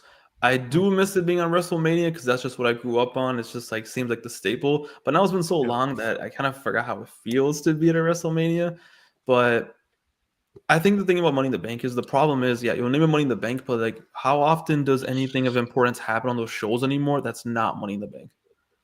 Right? Like it's been a while since we had like war, but yeah, like that was fun. That was fun. Okay, I would say that was fun. But I mean, like, there's no more like CM Punk versus fucking John Cena happening at Money in the Bank anymore, right? Now the draw is the ladder matches. Before it was the ladder matches are happening, but there's still a main event that still people give a fuck about. Exactly. I feel like if you can do that, it makes sense. But if the draw is a ladder match, like to me it's so stupid here. Sell this arena. The draw of this show is a ladder match because eventually this guy's gonna win a briefcase that he may or may not cash in or she in a year. Feels a little like it's fun, but give me a title match that actually matters. Then I'm down with it. Yeah. But if you can't do that, if the draw's a ladder match, do that at WrestleMania then. I also want Money in the Banks to main event their show. That's just me. Like at least one in the main event. Open up the women, close with the men, like, or open up with the men, close with the women. Like either or, I'm cool with. But like if I gotta sit through Cody versus like fucking Nathan Frazier Solo for Money in the Bank main event, I'm gonna cry. Yeah, I mean, I totally forgot. I went to Money in the Bank last year, and yeah, the main event was a 6-man tag, and I was like, this is so unimportant. This is so like unnecessary. It was so anticlimactic. I'm like, all right, whatever. Yeah. So overall, I think it's fine, but maybe this year we'll see how it goes. Meanwhile, for Money in the Bank last year, what should have main evented was Rollins and Damian because of the Drew cash-in. Like that's the only time a Money in the Bank shouldn't main event unless something big like that happens. Yeah, because then it brings that mystique of it. Like, oh, like could Drew like cash in tonight since it's the main event because like he really wants the title back, and then CM Punk getting involved would have made that shit way better. Like, oh, placement on cards is everything. Facts. Yeah. As we learn, but yeah, I don't know. Chamber, that shit still pisses me off. I don't understand why you need to have a show called Chamber. Like, just bring back No Way Out, bro. Facts. And also have chambers at any time of the year. It doesn't have to be the second pay per view. Like, fuck it, do that SummerSlam. I don't like do it like 03. Yeah, fuck it, do that SummerSlam. Oh, if you hate Elimination Chamber, you must have hated Hell in a Cell. Oh yeah, of course. I don't think anyone Halloween has PLE, bro. Fuck, that was so stupid. And that shit was cooked after 2019, bro. I was like, all right, fuck this. That shit was cooked post like the first year it happened. Like I remember the first year was like CM Punk versus Undertaker and like a 10-minute Hell in a Cell match for no reason. I'm like, all right, it's over. It's over. Was that Cena Orton part number fucking Oh my God. 256. That shit was mid, a hot pile of mid, bro. And then Boring. TLC. Thank God we don't have TLC anymore. Like TLC Yes. was so stupid too. Yeah. I'm What happy year was the we had last one? 2021, the Kevin Owens one, maybe Dang. 2020, the Kevin Oh, that's Owens one 2020. with, Yeah, that's with 2020. Roman Reigns. What were some other When- ones? I mean, remember that Fatal 4-Way for a year for some reason, Bro, they did that shit. But it was like a one-off, right? What the fuck? or Breaking Point? Because Fatal Breaking four-way. Point. I Oh, like shit. I like Breaking Point as a name though. What the name fuck is fire, but they made it a submission night. It was like, all right, Right. cool. Oh just yeah, that was it. Yeah. I I mean, we had do- one of the few good Cena Orton matches on this show. They gotta bring back the championship scramble, bro. I low-key love that match. I We liked it, especially we in the game. do. It's called the Iron Survivor. Yeah, that's true. Oh, yeah. That's true. Yeah, it's like a more Yeah. fleshed out. Yeah. Iron Survivor really has already given us great moments, so I'm cool with it. Yeah. Okay. All right, I guess before I leave, let me ask you guys a question. What is everyone's favorite stipulation? Just a single stipulation that you would say is your favorite stipulation. I'll probably go a ladder match. Not a TLC, a ladder match. Yeah, probably TLC. Yeah. I mixed the two together. Yeah, no, that's fair. What about you, Chris? Stipulation. I'll say the Rumble. Really? Okay. Oh, yeah. yeah, Okay. yeah. Yeah. I'm a basic bitch, bro. Like I just I like singles matches with countouts and disqualifications. no. All right, so if I was like, all right, so if I was put in a corner, I'd say like I really like 2 out of 3 falls matches. Like I like 2 out of 3 falls to 3 stages of hell is usually what I like. Like I like Stone Cold and Triple H. Yeah. 01. I like Cena and Ryback. One of the few people that like that. I think that was fun. Even the Triple H and Shawn Michaels one was Yeah. pretty solid, despite Triple H winning a So ladder match. if you made me choose 3 stages of hell, That's fair. What about you, Cam, Mr. Jade Elimination Cargill hater? Chamber. We just Wow, talked we're about still? it. But, Still? we just talked about it, but Elimination Chamber. buddy, you That was haven't my had an favorite. elite one since God knows 2023. how fucking long. Elimination Reverse Chamber. Royal Rumble. Fucking 2008 TNA staple. Oh, Let me find out what he says King of the Mountain Dog. I'm gonna cry. bro, I had to tear that to shreds in a video, bro. I hate it. I hate that. What, I King hate of the most of those Mountain? TNA matches. I don't is like wrong it, bro. It's so stupid. Like, why? God, Just bro. have a ladder match, bro. Like, why I gotta climb the ladder to hook it up and then take it back down? Because I It was want it. TNA, man. They just wanted to. Remember, they had lockdown where every match is a cage match, so it's like fun for the first 2 matches, and then it's like, wait, we're still doing this. What year was that? 05? I think that No, was lockdown they 2005. had it like No, every year. TNA lockdown was Oh, like was that every year? Yeah, Every year. Oh From like my 05 to God. like 2013. Every match was a fucking cage match. Bro, have you stupid. seen Madison Rain versus Mickey James? It's literally 3 minutes of Mickey James just putting belt to ass and squashing Madison Rain for the That knockout is title. actually dog shit, bro. She literally for the next 3 minutes is literally like throwing her from like side to side to side to side, and then she hits the DDT. Jesus. It's rough. That's fair. I was just curious. Yo, yeah. What about you? You didn't answer. Yeah, what's your I don't know. I would say everything has been so devalued these days that it's hard to have one that actually You ain't still lying, matters. bro. But I would say like when it mattered, like a Hell in a Cell, Hell in a Cell, there's nothing better. Like as a kid, if I knew a Hell in a Cell match was happening, I was gonna beg my mom to order the show. Like Oh, so you love Drew and Punk? yeah, it was fire. But yeah, it was fire. But I would say Hell in a Cell, and then TLC's up there as well. But if I had to choose, I would say Hell in a Cell personally. That's fire. That's awesome. We don't talk about Seth Rollins and I was gonna say, bro, We'll that, talk that about shit that must shit. have broke your heart, bro. That was broke the- mine. I mean, I was hey, so look, dumbfounded. hey, is that as bad as Cam watching the IC Elimination Chamber though? There you go, line on my name. There you go, line on my name. There you go, line on my name. This is That was pretty That's bad, fine on Cam. me. You had Ryback win a match that had like Sheamus in that bitch. what is that, the 2015 one, right? I believe. I don't watch that. was it Oh, that show's dog 2015? shit. Isn't that the one where Mark Henry like gets stuck or something? He comes out early or something? And Yeah, then, he- like, they- reorganize the He whole match. broke the pot Oh, open yeah. too early. What? Yeah, Oh, shit. Oh, shit. What happened to the game I love, bro? facts. Terrible. But yeah, I gotta head out, guys. I had a blast. I appreciate you guys. Thanks for having me on. It was really fun. If you guys ever want me I back appreciate on you a again, lot. I'll have Pleasure. me in. Appreciate you a Pleasure lot. meeting you, gang. Of course. You guys enjoy the rest of man. the show. I mean, crush the rest of the show, and I'll see you guys later. All right, man. Yes, sir, Appreciate buddy. it. Safety, man. Later, guys. Bye. That was cool. Hell yeah, man.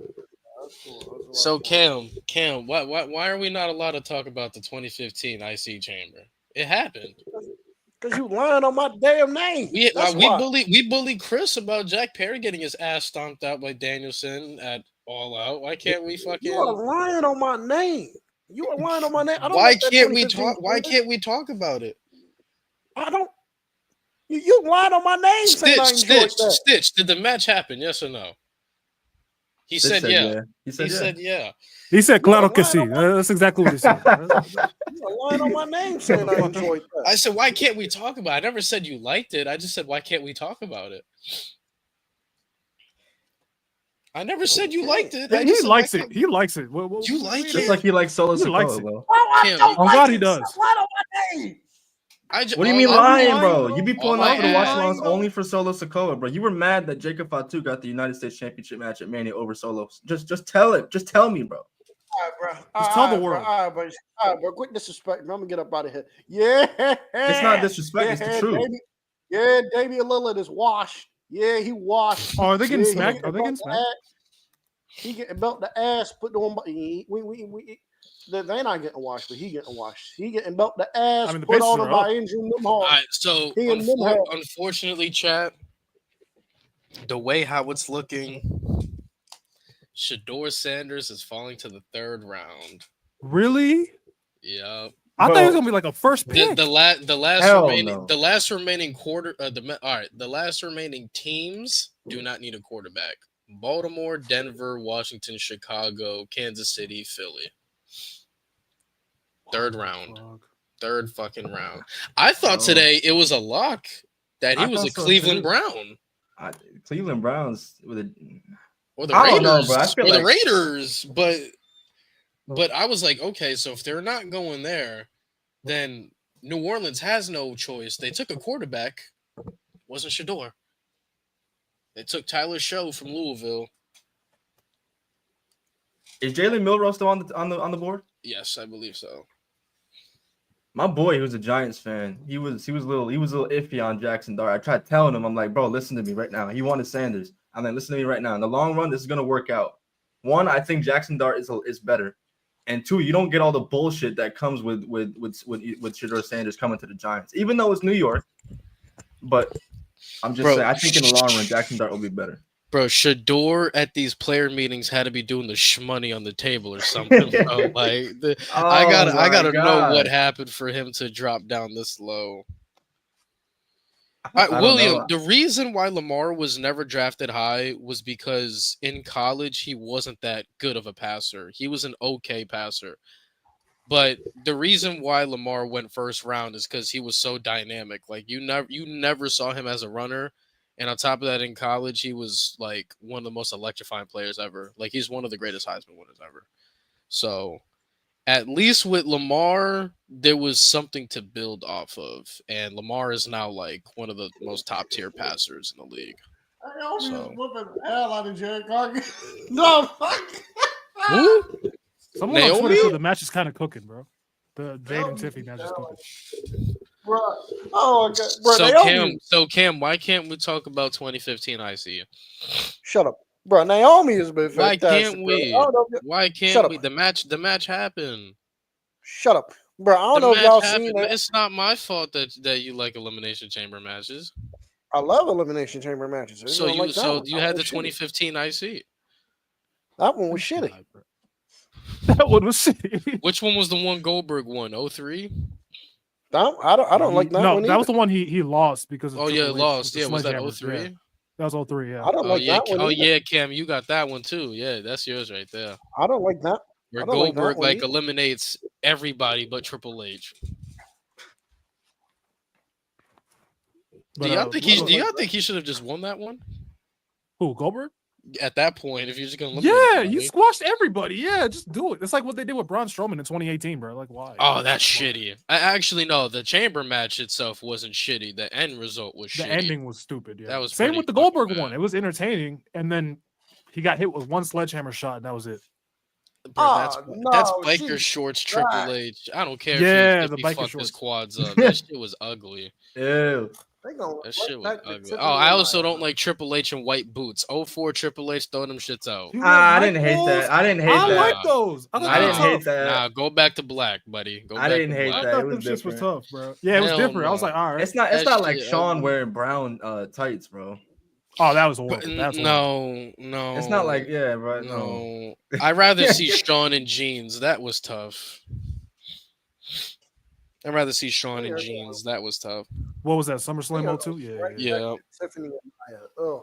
I did. You know what's crazy? I didn't know in that time frame that Sean was comfortable with that being his last match because that was supposed to be a one-off. Like I didn't know he was like a month to month in that basis.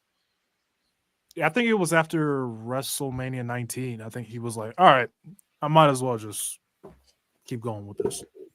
Why in the hell are they doing? I think he was on like a handshake deal, like, yeah, I'll come back, I'll do this, and then they just then they told him about the Elimination Chamber and that he was gonna win the title, but then because of his situation, he wasn't gonna hold it for long because he was month to month. So they gave it to him. But yeah, no, I didn't know that he was on like a handshake deal. I didn't know that. Yeah, he was. I learned that recently too. Yeah, I literally found out like last week. Yeah. Why are they going? What is y'all? I mean, they kind of have to. Like, she has to give some bit of a fuck about her title. But I mean, a one-off for Backlash, I'll be all right. Beardless Ciampa looks like Mr. Krabs without the show. That's crazy. I heard he cut himself and they couldn't fix it. So he had to shave it. That's not his fault. No. He'll get the beard back. It's like Brian in 2020 COVID. Oh God, when he had all his hair cut. Yeah, bro. Shit. But before the show goes too long, I want to ask y'all, what was y'all's biggest takeaway from the Raw after Mania? Besides the obvious, so much to unpack, bro. This is the best Raw after Mania in a long fucking. This is the best Raw after WrestleMania in a lot, easily probably since. I say all time, in my opinion. I really want to say all time, bro. I have to rewatch the one after 29, but I really feel like this is the greatest ever. It's up there. It's up there. All right. So main takeaways. That's not Braun Breaker. Yeah. Cool. Can I just say, if it wasn't evident before, it should be now. Presentation is fucking everything. You know, contrary to how he returned, I'm talking about Rusev. Contrary to how he returned, fucking up the tag division. Although I would have booked it differently, I would have had him come, show back up and fuck up somebody, a little higher on the totem pole. But the presentation, bro, it's already there. But I'm sorry to say it, but he looks better now than he did at all in AEW. It's a miracle to me. His shoulder seems perfectly healed now. His shoulder seems perfectly healed now. Seems like a miracle to me. This nigga had a shoulder injury for the longest. Now he's back with a shoulder injury. Oh, by the way, Rusev, I'm glad you're back, buddy. I'm glad you're back. Rusev, let me just go ahead and tell you this right now. The shit you was telling Tony Khan, where he was like, yeah, I don't want to do that. That don't work for me. Good luck doing that to Triple H. The Triple H tell you put it over Otis. Better go to that ring and put him over. Better take the worm, bro. All right, so main takeaways, that's not Braun Breaker. One, I think it's very interesting that going forward, the rest of this year building up to 42 is going to be built around Seth Rollins, that they are moving forward with him as the number one guy, at least for the build of 42. I think that's cool. He deserved it. Two, listen, bro, Becky Lynch about to have the biggest gap goat case of all time, bro. I'm sorry, bro. She's about to. If we look at the GOATs in sports, from Michael Phelps to Usain Bolt and all these motherfuckers, Becky Lynch about to have the biggest gap of the GOAT case, bro. The biggest gap. I already think it's a gap. I think Bianca's the only one kind of creeping up, but Bianca still need more than me, brother. I think to me, right, when it comes to the Becky heel turn, I'm not all the way moved because, like we mentioned earlier in the show, like we've already seen that. right? Right. I feel like what will really give this heel turn a shot in the arm is her joining. I know the Seth and Becky thing in 2019. I don't think we're not in that administration anymore. I feel like her joining that group would give the heel turn a shot in the arm with Seth, Braun, and Paul Heyman, because we haven't seen a woman in that kind of group before dominating. I think those two being the power couple of Monday Night Raw, I think that can really give you this new vibe that we haven't, like, it's almost like the Bloodline, a new version of the Bloodline, just tearing shit up for another year until WrestleMania 42. I think that would be really cool. Bro, I mean, I'm if happy we're with getting- this Becky heel turn. Go ahead, Chris. If we're getting this group for the long run, bro, Jey Uso better count his fucking days. Give it to one backlash. Give it to Seth at Backlash. I don't care. I'm saying I wouldn't even be mad, bro. I really wouldn't. I wouldn't. would love, and this is gonna make people so mad. But yes, I would have Seth win the title, but I would have Sami Zayn cost Jey Uso. Because I'd much rather see that feud 1-on-1 without a title. Yes, I don't like it doesn't the need it. idea of Exactly, Sami you're right. going- I don't like the idea of Sami Zayn going heel. I don't like that idea. But You don't like Karrion Kross, you don't bro. like you don't like anything, bro. You don't But, like but anything. Karrion Kross is the heel Yeah. maker, bro. You gotta. Yeah, I'm do it sorry, appropriate. gang. It gotta happen. I don't care. I don't like Sami Zayn going back heel. I don't like it. Well, just because you don't like it, don't mean it's not gonna be good. Well, you don't think Sami Zayn thinks that he should have had Jey Uso's spot? You don't think Sami Zayn thinks he should have won the Rumble? You don't think Sami Zayn thinks he shouldn't have been world champion by now? It should have been him. You don't. This is kind of what we wanted, bro. We were tired of the underdog thing. Yeah, Sami Zayn at his peak had no support from anybody. Jey Uso was against him, but all of a sudden Jey Uso at his peak, he has Sami Zayn support. You don't think there's any story to build off from there? Yeah. I still don't like that. No, I still don't like that. You just complaining at this point. You don't got any He's like, real nah. reason. I still don't like that, especially if you tell the story of Sami Zayn. He goes to what's it called? You tell the story. Sami Zayn going to the Rumble in Saudi. He wins it, and then he finally wins the world title next year. I think there's a story there you could tell instead of turning Jey heel. Well, not Jey, instead of turning Sammy heel. Oh my No, god! I hear you. I will say another big takeaway that I took was Finn Balor is a hater, and he's not even a good hater. He's a hypocrite hater. Because how the fuck the week before Mania you gonna tell Dom every man for himself, and then get mad that Dom takes that literal? How you? I think get that's mad going to at lead him? into the Dominic face turn. I think that's what it's going to lead to. But that's going to also mean the end of Liv and Dom, because I don't want to see Liv Morgan as a babyface anymore. So at least not anytime soon. So they're going to have to split off, and then Dom and Finn can have their thing. This is eventually going to end up with Finn Balor beating Dom. Are we sure about that? It is what it is. Yeah, I think so. It is what it is. Are we sure Dom don't put over? Finn don't put over another new babyface, bro? I mean, he already pinned Finn. What more rub does he need, bro? Beating Finn don't do shit. I'm sorry, beating Finn don't do shit for anybody anymore. This isn't. Did you see the way he came out at Mania, bro? He came out looking like the fucking lemon guy from Adventure Time. Bro, don't he look like the raptor skin from Fortnite? Disrespect. Oh my god. I'm sorry, Cam. This isn't Fergal Devitt. This isn't Prince Devitt. This isn't 2016 Balor. This is motherfucking. Believe me, I know. Believe me, I know. Balor. We long ago. Believe me, I know. I know this is long ago. Believe I mean, me, he know. can go to AEW, yo. I'd love to see him in that TNT division. You feel me? I'd love to see him over there. Not even the AEW. world. I don't want to scene, see him in wow. it. I don't want to see him in AEW because I don't want to have to hear idiots. Because I don't want to have to hear idiots talk about, there's Tony Khan bringing in another WWE guy, like the Who gives a Mariah May fuck? thing when she, Everybody bro, works like for the Mariah May WWE. thing when she, bro, like the Mariah May thing when she comes to WWE is gonna piss me off because you're gonna have Mitri and other people in the chat talk about, Tony Khan fumbled another one with Mariah May. I was like, I don't know how that's a fumble. The woman came in, the woman came in, immediately won the women's title, held it for a while, and then dropped it back to Tony. Told one of the greatest stories AEW ever told in depth. I was like, I don't know how that's a fumble, but nah, let me you're ask gonna you have something, people saying, you're gonna have people saying Mariah May fumble. No, you're gonna have people saying Tony Khan fumbled Mariah May, and I ain't looking forward to having to deal with idiots. So What the fuck is a C-Bell? What the fuck? It says shut your bitch ass up. Oh. Nigga said C-bow. What the fuck is it? And I've heard people say that. I'm like, what the fuck is this? C-bow? There's something every day. C-bow? Hey, man. I want to see Punk in AEW more than Finn Balor. Facts, Cam. Am I right? No, fuck out Send here. Punk What? back. Send Punk back. Let it go. Punk back. Let it go. Punk back. Tell the Bucks to learn how to do Hey, business. So they can Chris. scrap backstage? Hey, Chris, I'm gonna start a Bro. new chant. Hey, Chris, I'm gonna start a new chant.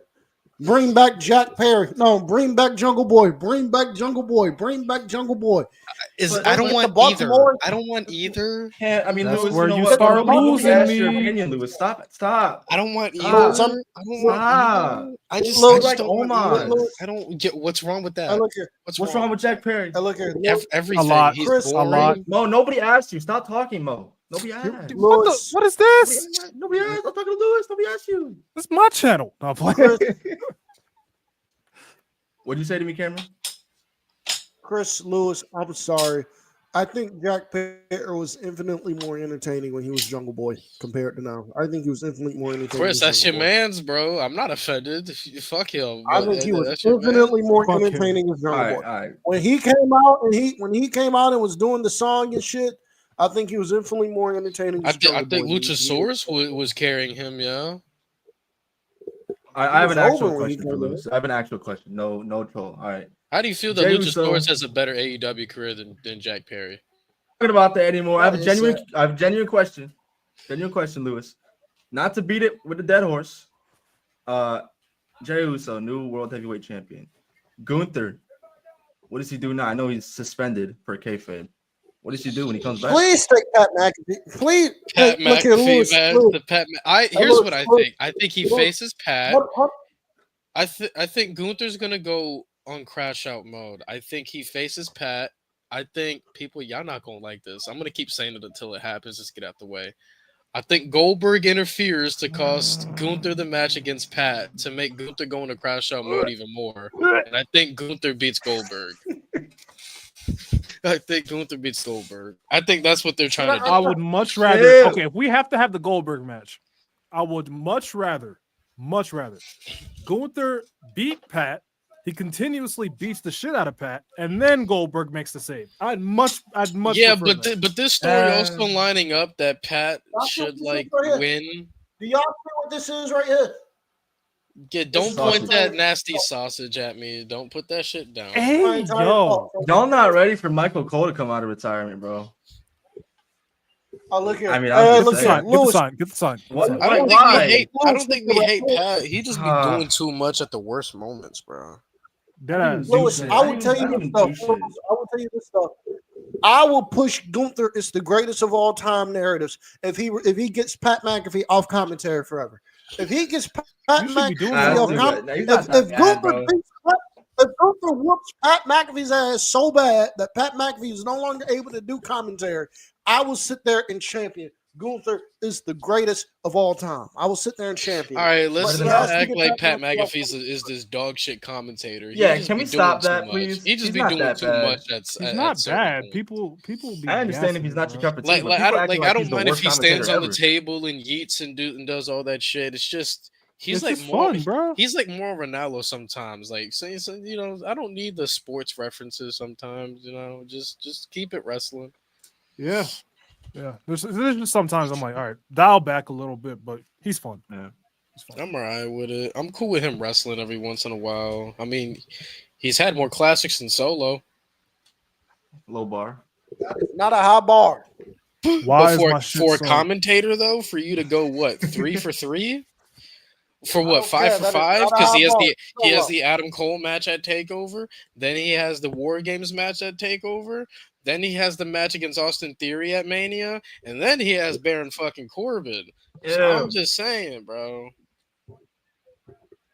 What did he used to call Corbin? Bum ass Corbin. Bum ass Corbin. That's right. Now that's funny when he says that shit. That's funny. Well, I He think should we have called him covered- bitch ass Corbin. feel like we covered all the bases this weekend, man. No. What are we We missing? have not. Yeah, we're What are we missing missing? something. We are missing something. El Grande Americano. Jay Gracias. Uso. Uh-oh. You already talked I'll about mute. this. You won't hear. Jay Uso. How we doing, bud? We're finally here, and I'm already sick and fucking tired of you. Because how do we go from last year, where we have Damian win, and we already have a number one contendership match for the world title immediately? Jay Uso comes out, says like 10 fucking words, and yeets the whole time. Celebration, cool. But we don't know who he's going to face. I don't want to hear no excuse. We know who Cena's going to face now.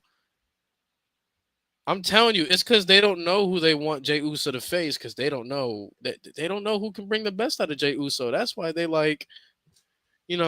that's why they confuse, man. This was my worry. They're stalling. And it's because of y'all. They're stalling.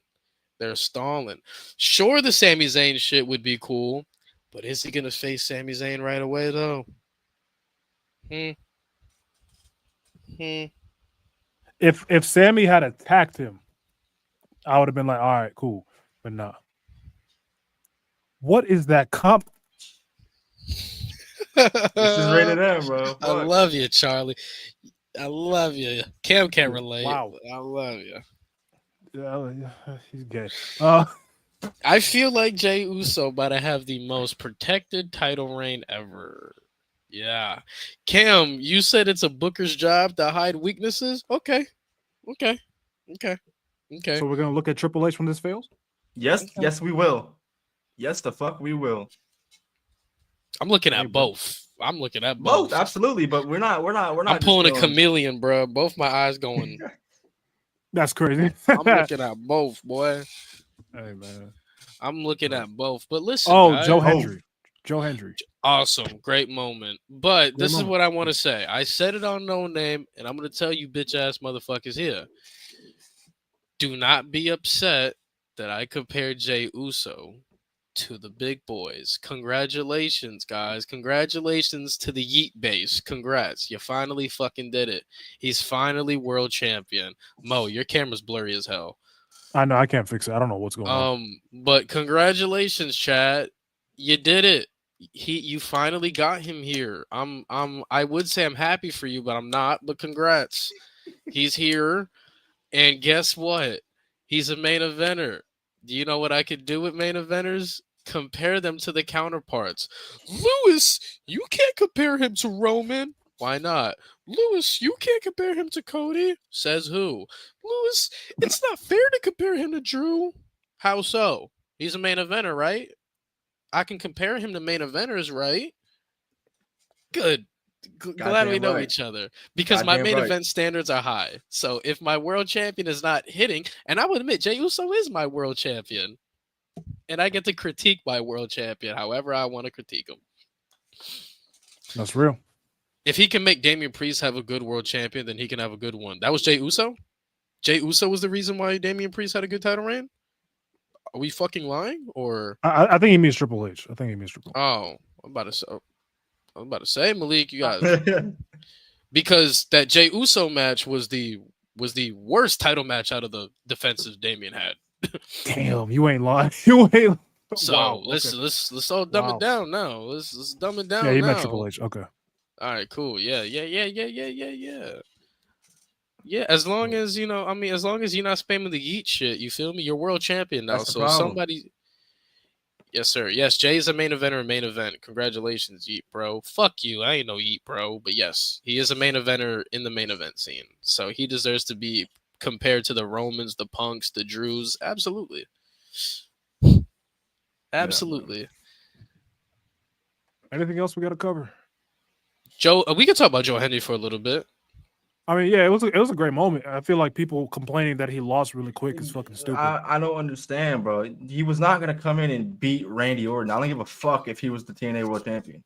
But he was also never planned for this either. He was also never planned. Bro, the fact that I was so gone in the clouds and y'all were that mad. Him losing, I expected him to lose. I have an issue with him losing. I expect him to lose. The match being quick, okay, fine. I understand why they kept it quick. What I had an issue with was him getting a second RKO after the match. That's what I had the issue with. We had to RKO this dude twice. We had to RKO him twice. Yes, that's what Randy does. Orton had to drop him with an RKO the second time. Yes, I didn't love it either. I did not. Why not? I did not. I didn't love it either. You heard what Joe said. Often does it all the time too. You heard what Joe said? I mean, yeah, Joe said Randy RKOing him the second time was kind of a WWE initiation, like welcome to the big leagues type shit. I don't have a problem with it at all. He been here, bro. Don't do that. I don't have a problem with it. I ain't gonna lie. But like on WrestleMania though, what Joe Hendry's been doing, like this man got motion, yo. This man got motion. I don't look at Joe Hendry any different. No, but it still wasn't needed. I thought it was a funny moment. Randy did it, and then he did the little pose and shit. Like I think it would have been better if he legitimately, like, after the match gave him his flowers, gave him a rub, and then that was it. Obviously, it's not to what Randy is, but it's 2025, bro. Randy he's damn near on his way but out he anyway. did the same thing to Riddle. He did the same thing to Riddle, and him and Riddle are very close. It was more of like, all right, welcome, type shit. But I will say, Stone Cold did it all the time. Is it fair to say that I think that's the greatest RKO of all time? Oh, the one where he spun around and did it, or the one where Joe Hendry is doing his fucking pose, and then and then he just comes out of nowhere from the frame. Bro. Yeah, it's up there. That's up there. On just this comment by Matt Thunder. Matt Thunder, I personally think it does make TNA look weak that they had their world champion lose in 3 minutes. I understand that it's the world champion at the end of the day. So I personally think it does. But Joe Hendry got his WrestleMania moment. So I'm happy. Nobody's thinking about TNA looking good or bad. Like, we're just worried. This isn't TNA versus WWE. It's like, holy shit, Joe Hendry. It's not like the invasion angle. Yeah, that's exactly what we're thinking about. Joe Hendry was on WrestleMania. That's all. Joe Hendry pulled up, and nobody cares about. And he bro, lost the same amount of niggas. Bro, the same amount of niggas I was watching TNA last week were the same amount of niggas watching TNA this week. It ain't changed nothing, bro. Joe Hendry lost the most Joe Hendry way possible. You lost because you wanted to get cute with your pose to Randy fucking Orton out of all fucking people. They protected him because you're the reason you lost, pal. They're literally barely equal to NXT. That's it. Yeah, that's another thing too. We got to understand the superstardom level between WWE and TNA. Like, we got to understand that. But I thought it was I understand the superstardom level, but he's the world champion of the promotion that you're doing work with at the end of the day. That you're working with at the end of the day. I personally didn't like it. I personally didn't like him. But they didn't have that much time to go with it. They only had a week, and they didn't. And Hendry was already building up to Rebellion for his world title match. Like, they didn't have time to work it. The second RKO, I personally did not like. Him losing in 3 minutes, fine. So if Joe Hendry likes it, why don't you like it? Joe Hendry went on busted open instead. Like, it was cool that he got it. I don't like Randy Orton. I don't like the second RKO. I don't. I'm sorry, I don't. Why? It didn't hurt him. It didn't ruin anything. I don't think that second RKO was needed. Is the man not going to sign Is the man not going to sign a WWE? So isn't that just an early, like, welcome to the big leagues, kid? Again, I don't think that was needed. Cam, you're acting like this is a deal breaker. That's the problem I'm having. I don't think the second RKO was needed. So that ruins it for you? It didn't ruin it, but I didn't think that second RKO was needed. Not the pop, not the surprise, not the fact that Joe Hendry lost the Joe Hendry way. I enjoyed. So why can't we talk about the overall match and you're just focused on the second RKO? I enjoyed the pop and the surprise, and I said I'm happy Joe Hendry got his Mania moment, but I think him eating the second RKO after the match was already over. I don't think that was needed. I'm sorry. I don't think that was needed. You hating, bro. Cam, Joe Hendry went toe-to-toe with Ethan fucking Page. Do you think it's believable for him to go toe-to-toe with Randy fucking Orton, regardless if he's the world champion? I don't think the second RKO was needed. I'm sorry. Sign. I'm tired of Yeah. him. Come on, bro. Come on, bro. The dude went toe to toe with Ethan Page went toe to toe with him. Okay, this is what I'm gonna say. They could have done anything in that segment. Randy could have squashed him in 10 seconds. The thing people would have remembered about that match was Joe Hendry, one of the most viral. Hold on. Joe Hendry, one of the most viral people, one of the most viral wrestlers in the business right now, going up to WrestleMania. More people know who Joe Hendry is because he pulled up to WrestleMania. It didn't matter what he did. I'm not mad that he lost to Randy Orton. I'm not mad that he lost in the fashion in which he lost to Randy Orton. What I have an issue with is him eating an RKO after the match, and the match was already over. Why is that an issue? But that's a Randy character thing. It's a Randy that's his character, thing, man. And that's it didn't negatively affect Joe Hendry in any way. So what is there to be upset about? If anything, it was a positive for Joe Hendry. Randy has never been a here's your moment, kid. Good shit. I'm gonna get out of there. He only did that one time for Javon, but that was to consult Javon because Javon botched. But Randy has never been that way, so why are we holding Randy to the standard now? I still don't think I was. You just fake mad, bro. You fake mad. You fake mad, bro. He big I'm mad. not Oh my god! But you enjoy 2K. You enjoy Ospreay no selling, bro. Randy dominates, does his comeback. Joe Hendry does his little comeback. And Ospreay's no selling is not needed, but you okay with that? Yeah, facts. I don't think the second RKO was needed. I'm sorry. But it's a Randy thing, regardless if you feel like it's needed or not. He didn't need an RKO Riddle. I don't think that second RKO was needed. Oh I'm my sorry. god, you I'm fake not a fan of that Cam, second RKO. Cam, all right. Bro. I didn't I'm love not it mad. either. I'm just not a fan of it. You fake, not a Not fan a fan of of it. that second RKO. I'm sorry. You I ain't didn't love pop it when he either, did but it again? Is it a Joe Hendry thing, or would you have gotten mad too if they sent Jeff Hardy out there and he got RKO twice? If it was Jeff Hardy, I would have had an issue with it. We know who Jeff Hardy is. Niggas know who Joe Hendry is, Bro, Joe Hendry is one of the most popular wrestlers on the fucking planet, bro. on the planet. He didn't need WrestleMania. He showed up at the Rumble, gang. Like, he didn't need WrestleMania for people to know who the fuck and got he one of the is. biggest pops on that show, bro. Like, come on, Cam. That's that dumb shit, bro. Would it have made more sense with Jeff Hardy because him and Randy have history? Fuck yeah, duh. In kayfabe, they should still hate each other. But fucking, it's Joe Hendry, bro. Come on, man. He fake mad, Chad. He fake mad, bro. Somebody said if it was some random TNA wrestler, I'd be like, I get you. But like, nigga, this is Joe Hendry, bro. I'm not mad. I'm just not a fan of it. I'm sorry.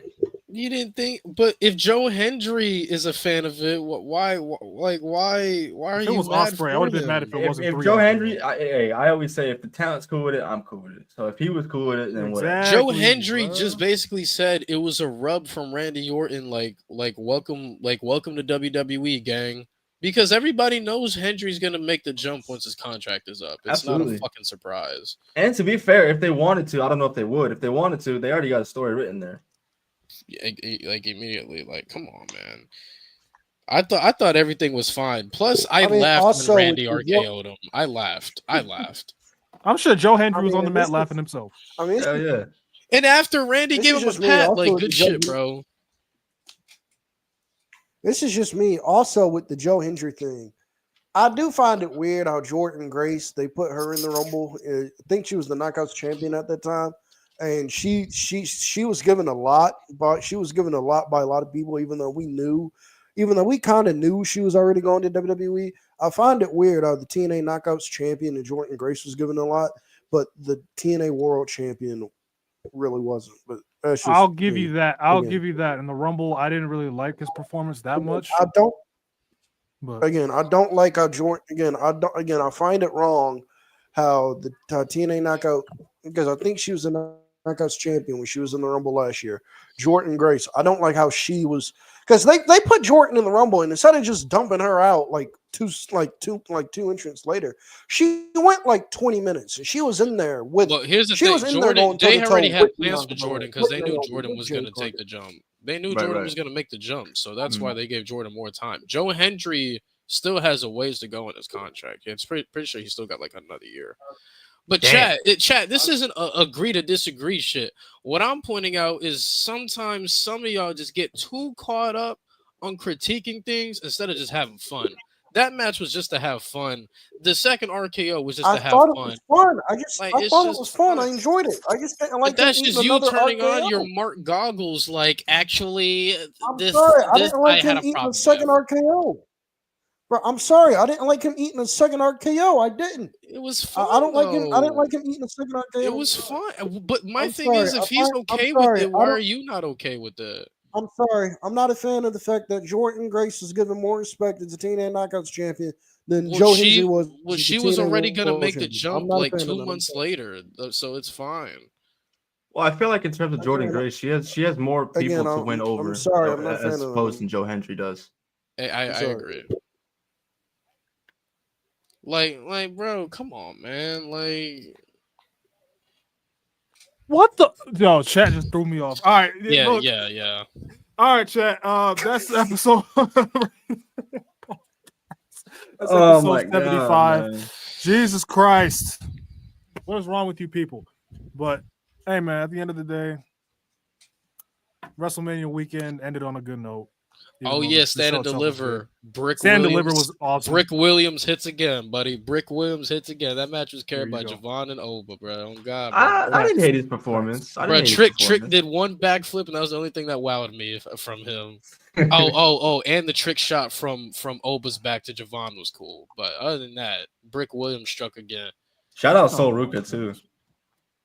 Right, what you mean, Mo? It's Brick. That That's finish was fire. That finish was fire. She took out everybody, and then Joe Hendry didn't lose in seconds. This way, y'all be fucking fake mad, bro. He got offense, bro. Randy dominated, did his little comeback. Joe Hendry did his comeback. Then Joe Hendry lost the most Joe Hendry way. It's fine, but that match wasn't supposed to happen in the first place. So I'm pretty sure TNA is happy with what they got. They literally presented it on TNA last night. Yeah, bro, that shit was lit. But yeah, Brick Williams. I'm gonna start calling him that, Chris, if you don't mind. Brick Williams. He's Brick Williams. I ain't gonna stop you. I'm not a Trick Williams super fan. I'm not even. I like him, but do y'all know what Brick Williams reminds me of? Y'all remember y'all remember Darko when LeBron Milicic? No, y'all remember when LeBron caught that rebound and on the fast break he passed it to Lonzo and Lonzo missed that layup. That's Brick Williams. Don't remind me. That's Brick Williams. Honestly, Cam, if you need a new shooting guard, I think you could call up Brick Williams. I ain't gonna lie. Brick Williams is crazy. No, Lewis, your respect for Trick. No, we good with Nemhard. Nemhard putting Damian Lillard in hell right now. We good with Nemhard. Guys, Zelina Vega just won the United States Championship. Chelsea Green, Money in the Bank. Oh my goodness. Chelsea Green's gonna get Money in the Bank. Oh my goodness. Zelina Vega just beat Chelsea Green. Chelsea Green is gonna get Money in the Bank. What we thought we were gonna get last year, we're gonna get it this year. Money in the Bank ain't till like 4 months. It don't matter. It's in June, bro. June 7th. It's June 7th. It's like less than 2 months. And who gives a fuck how far away it is? Don't you want to get the title off her now so you can build her up for that? Yes. Can't be ass backwards, man. He wants shit. All right, Cam. We gonna be all right, bro. I promise. But shit. All right, y'all. That's been episode 7. Hey, look here. In other news, with Russo. Hey, look here. Hold on. We can't leave just yet. I gotta tell you about this glorious piece of news I just said. Vince Russo has just said he might stop watching wrestling soon. Hallelujah. He's almost out the business, folks. Hallelujah. Man, stop me to talk about Quack Russo, bro. All right. All right, y'all. Episode 75. Shout out to Pat for pulling up, man. Big fan of his. So shout that out was to awesome. gang. But all right, y'all. We'll see y'all next week. Regular Thursday day next week. So Yates. No, And then, Chris, you know what no, to say. no, yeet, no, yeet, No yeet, pero no bring yeet, back no bully. yeet. Facts. Bully Cam more. Always yeet.